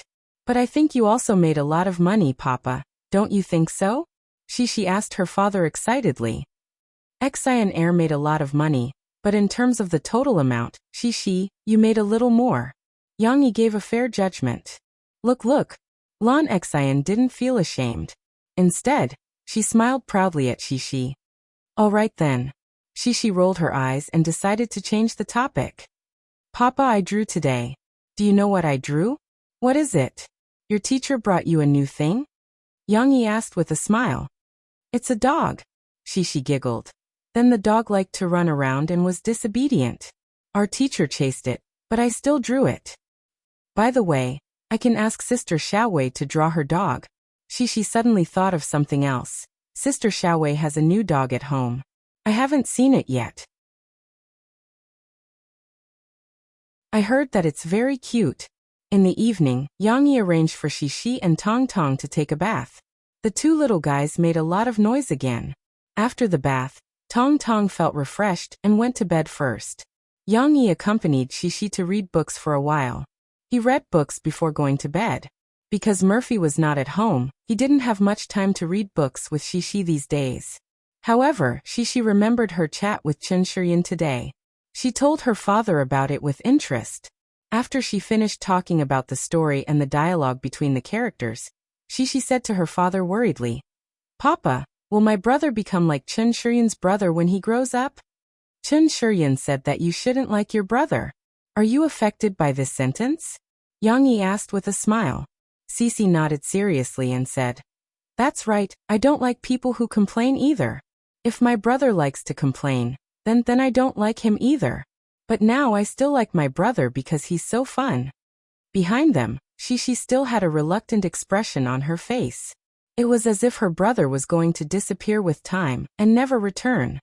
Then let's not let him develop the bad habit of complaining, Yang Yi said with a smile. You also said that you don't like to complain. We don't like people who like to complain and snitch, right? Xixi nestled in her father's arms and nodded gently. She raised her little head and looked at her father's face expectantly. Of course, Yang Yi wanted to help dispel Xixi's doubts. He patiently explained to Xixi. Actually, the reason why Chen Shiyin's brother likes to complain so much is because of her parents' connivance. You can't tell Chen Shiyin what I said. Xixi nodded obediently, pouted her little mouth and said, I won't tell her. This is the same principle as children who like to cry. You see, sometimes, when my brother cries and wants something, but we don't want to give it to him, we will sit on the side and do our own things. We will let him cry to his heart's content, but we won't indulge his little temper. So he understands that some things can't be changed by crying, right? Yang Yi said. Similarly, if Chen Shiyin's father likes to teach Chen Shiyin a lesson after hearing her younger brother's snitching, it will make her younger brother feel that he can achieve his goal by snitching without paying a price. In that case, he will often use this method to bully his older sister. Yang Yi spread his hands. Then Chen Shiyin's brother is really too bad. Xixi felt indignant for her little friend and said angrily, You can't say that. We can't think of a person as a bad person. We have to think of a problem from many angles, and also think of a solution from the root of the problem. Yang Yi said with a smile, Let's put ourselves in his shoes and think about it. If Dad were to encounter such a situation, and your brother grew up a little and knew how to complain, how do you think Dad would deal with this problem? Xixi tilted her little head, thought carefully and curiously said, Ignore my brother? Just don't talk to him. How can that be? Yang Yi said with a smile. What if what your brother said is true? Although he is a tattletale, but what if what he said is something that you did wrong? Xixi pouted her little mouth and unhappily said, I don't know. Dad has to investigate clearly first. If it's not your fault, then Dad will turn around and blame your brother. How can you frame your sister? This is wrong. Yang Yi pretended to be strict and said. Xixi giggled. But if it's really your fault, Xixi, then Dad will punish you. Yang Yi said. Ah. Xixi's smile faded. Of course, not only will Dad punish you, but Dad will also punish your brother.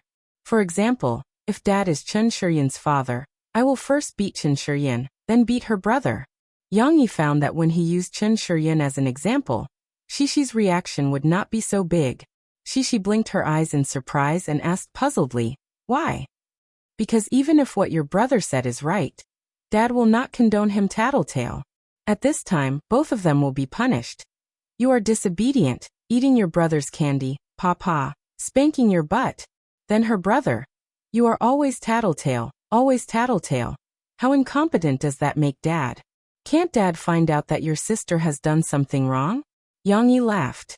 Maybe because Yang Yi's words were funny, Xixi could not help but giggle. Yang Yi waited for Xixi to stop laughing, then said with a smile, Of course, this is only the situation in Chen Shiyin's family. In our family, Dad will not let this happen. When you and your brother were young, Mom and Dad have been teaching you to know how to share, how to help others, how to care for others. We must have a kind heart. Your brother will grow up like you. We all love each other, and in life we should care for each other more, not fight against each other and tattletale. Don't you think so?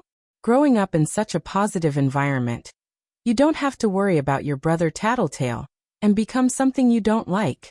Yang Yi rubbed Shishi's little head and said softly, on the contrary, your brother will work hard to grow up and become powerful. He will say, sister used to protect me, but in the future, I will be like Superman, like a hero to protect sister. Why wouldn't big sister like such a younger brother? Yang Yi asked. Then I will always like my brother. I will also protect him, and I will always be older than him. Cece's mood became very happy. She twisted in her father's arms, turned her head back and forth, and giggled happily.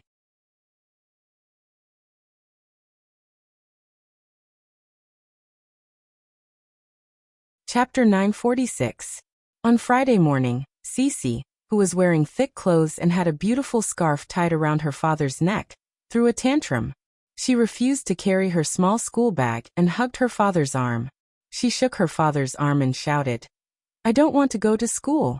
Why was she, who had always liked to play with her friends at school, unwilling to go to school today? The little girl soon told the truth aggrievedly. Papa, I also want to pick up Mom. Yes, Murphy would come back to rest today. Speaking of which, she was quite capricious. If other people had an album like hers, they would want to run all kinds of shows and commercial performances every day, and get all the money they could earn, awards and honors. But Mo Fei and Yang Yi both put their families first, so they didn't have to worry about it. Work was necessary, and Murphy also needed to realize the value of her life. However, after marrying Yang Yi, she began to learn to find a balance between work and life. However, Murphy came back today, but Shishi still had to go to school. Although Murphy had comforted Shishi when she had a video call with her the day before yesterday, Shishi thought that her brother could go to pick up her mother, and her father would also go to the airport to pick up her mother, but she would go to school alone.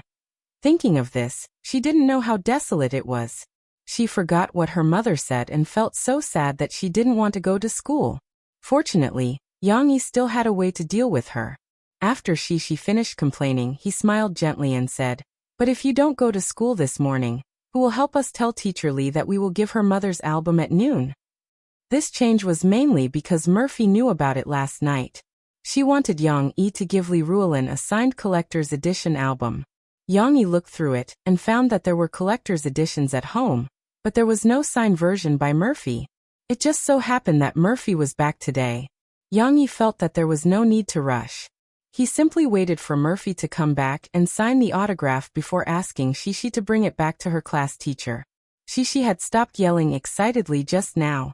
The little girl's emotions had stabilized a lot. Now that she heard her father's words, she hesitated. Oh, and if you're late to school today, won't you lose the last chance for I'm a good student? It was originally 3 gold coins, but now I can only get 2 gold coins. It's not enough for a doll. Yang Yi said softly. I don't want a doll, I want Mom. The little girl's 2 little hands grabbed her 2 beautiful braids and played with them. She lowered her little head and pouted. However, she didn't sound very confident when she said that. She was obviously a little hesitant. But if you go to school, it's not like we won't be able to see Mom, right? Yang Yi continued to analyze.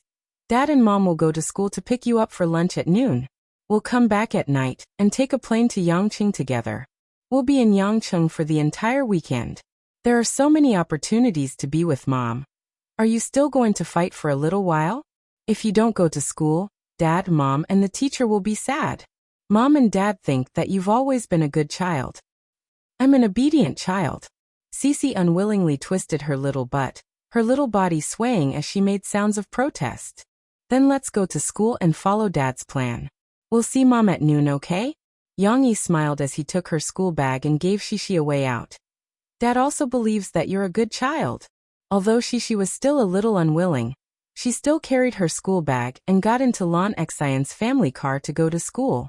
After not seeing her children for 2 days, Murphy couldn't wait to go home.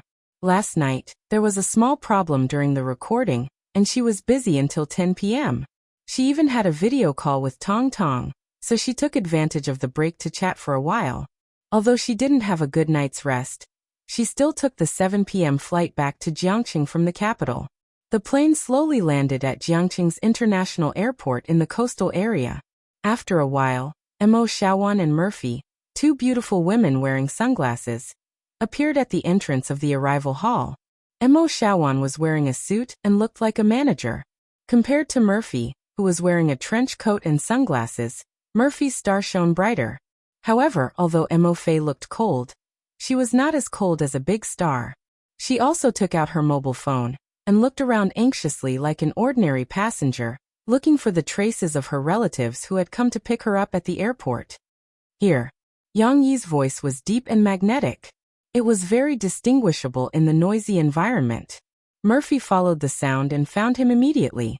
Yang Yi smiled and waved at her as he walked towards her with Tong Tong in his arms. Murphy's indifferent face suddenly showed a hint of joy. She called Mo Xiaowan and walked quickly towards Yang Yi. Tong Tong hadn't noticed his mother at first. The little guy was in a daze from waiting. It was his father's big movement that brought him back to his senses.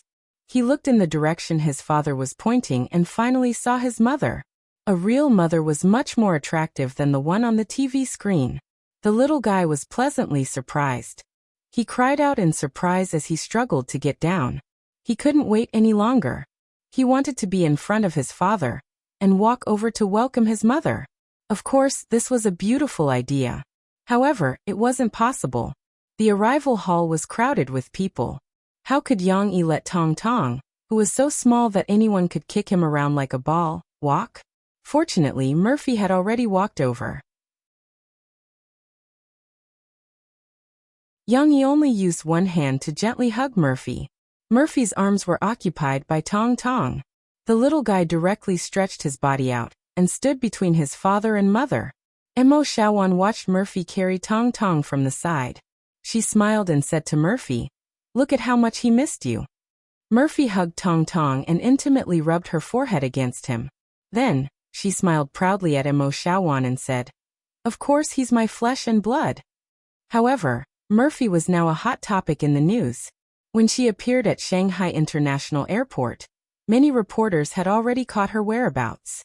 Knowing that her flight was to Jiangqing, many powerful media outlets informed their reporters stationed in Jiangqing.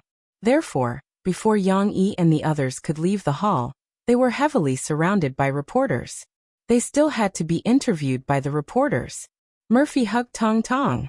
She had already prepared a cap for the little guy to prevent him from being photographed and blinded by the cameras. Murphy agreed to answer a few questions from the reporters under the protection of Yang Yi and Mo Xiaowan. "Murphy, your latest album expresses such sadness. Is it because you and Yang Yi's marriage and relationship are in trouble?" The first reporter asked this question. It could be said that it was the hottest topic in the news for the past week. However, now that he had asked this question, the surrounding reporters immediately hissed in disdain. It should be noted that Mo Fei had already responded to many reporters this week, and this question was not new at all. However, Murphy still treated them equally and answered seriously. "Actually, when you saw Yang Yi pick me up with the child, you should have a clear answer to this question. Yang Yi and I have always been in a good relationship, and we will continue to be in a good relationship in the future." The second reporter's question was of a high standard, and it was very vicious. "Murphy, I'm sorry. I actually asked this question to Yang Yi first. The content of the songs in this album that you prepared for Murphy, we all believe that you didn't write them for Murphy. After all, your relationship is so good. What I want to ask is, these songs, are you writing them for your former girlfriends?" Former girlfriends, those. These keywords were casually mentioned by him, but anyone could hear the profoundness behind them. Suddenly, all the reporters' eyes and cameras were aimed at Yang Yi. The atmosphere suddenly became subtle. How would Yang Yi answer this question? You're tuning in to the Earbook Haven YouTube channel. Don't forget to subscribe and join us on this journey to catch the most captivating stories.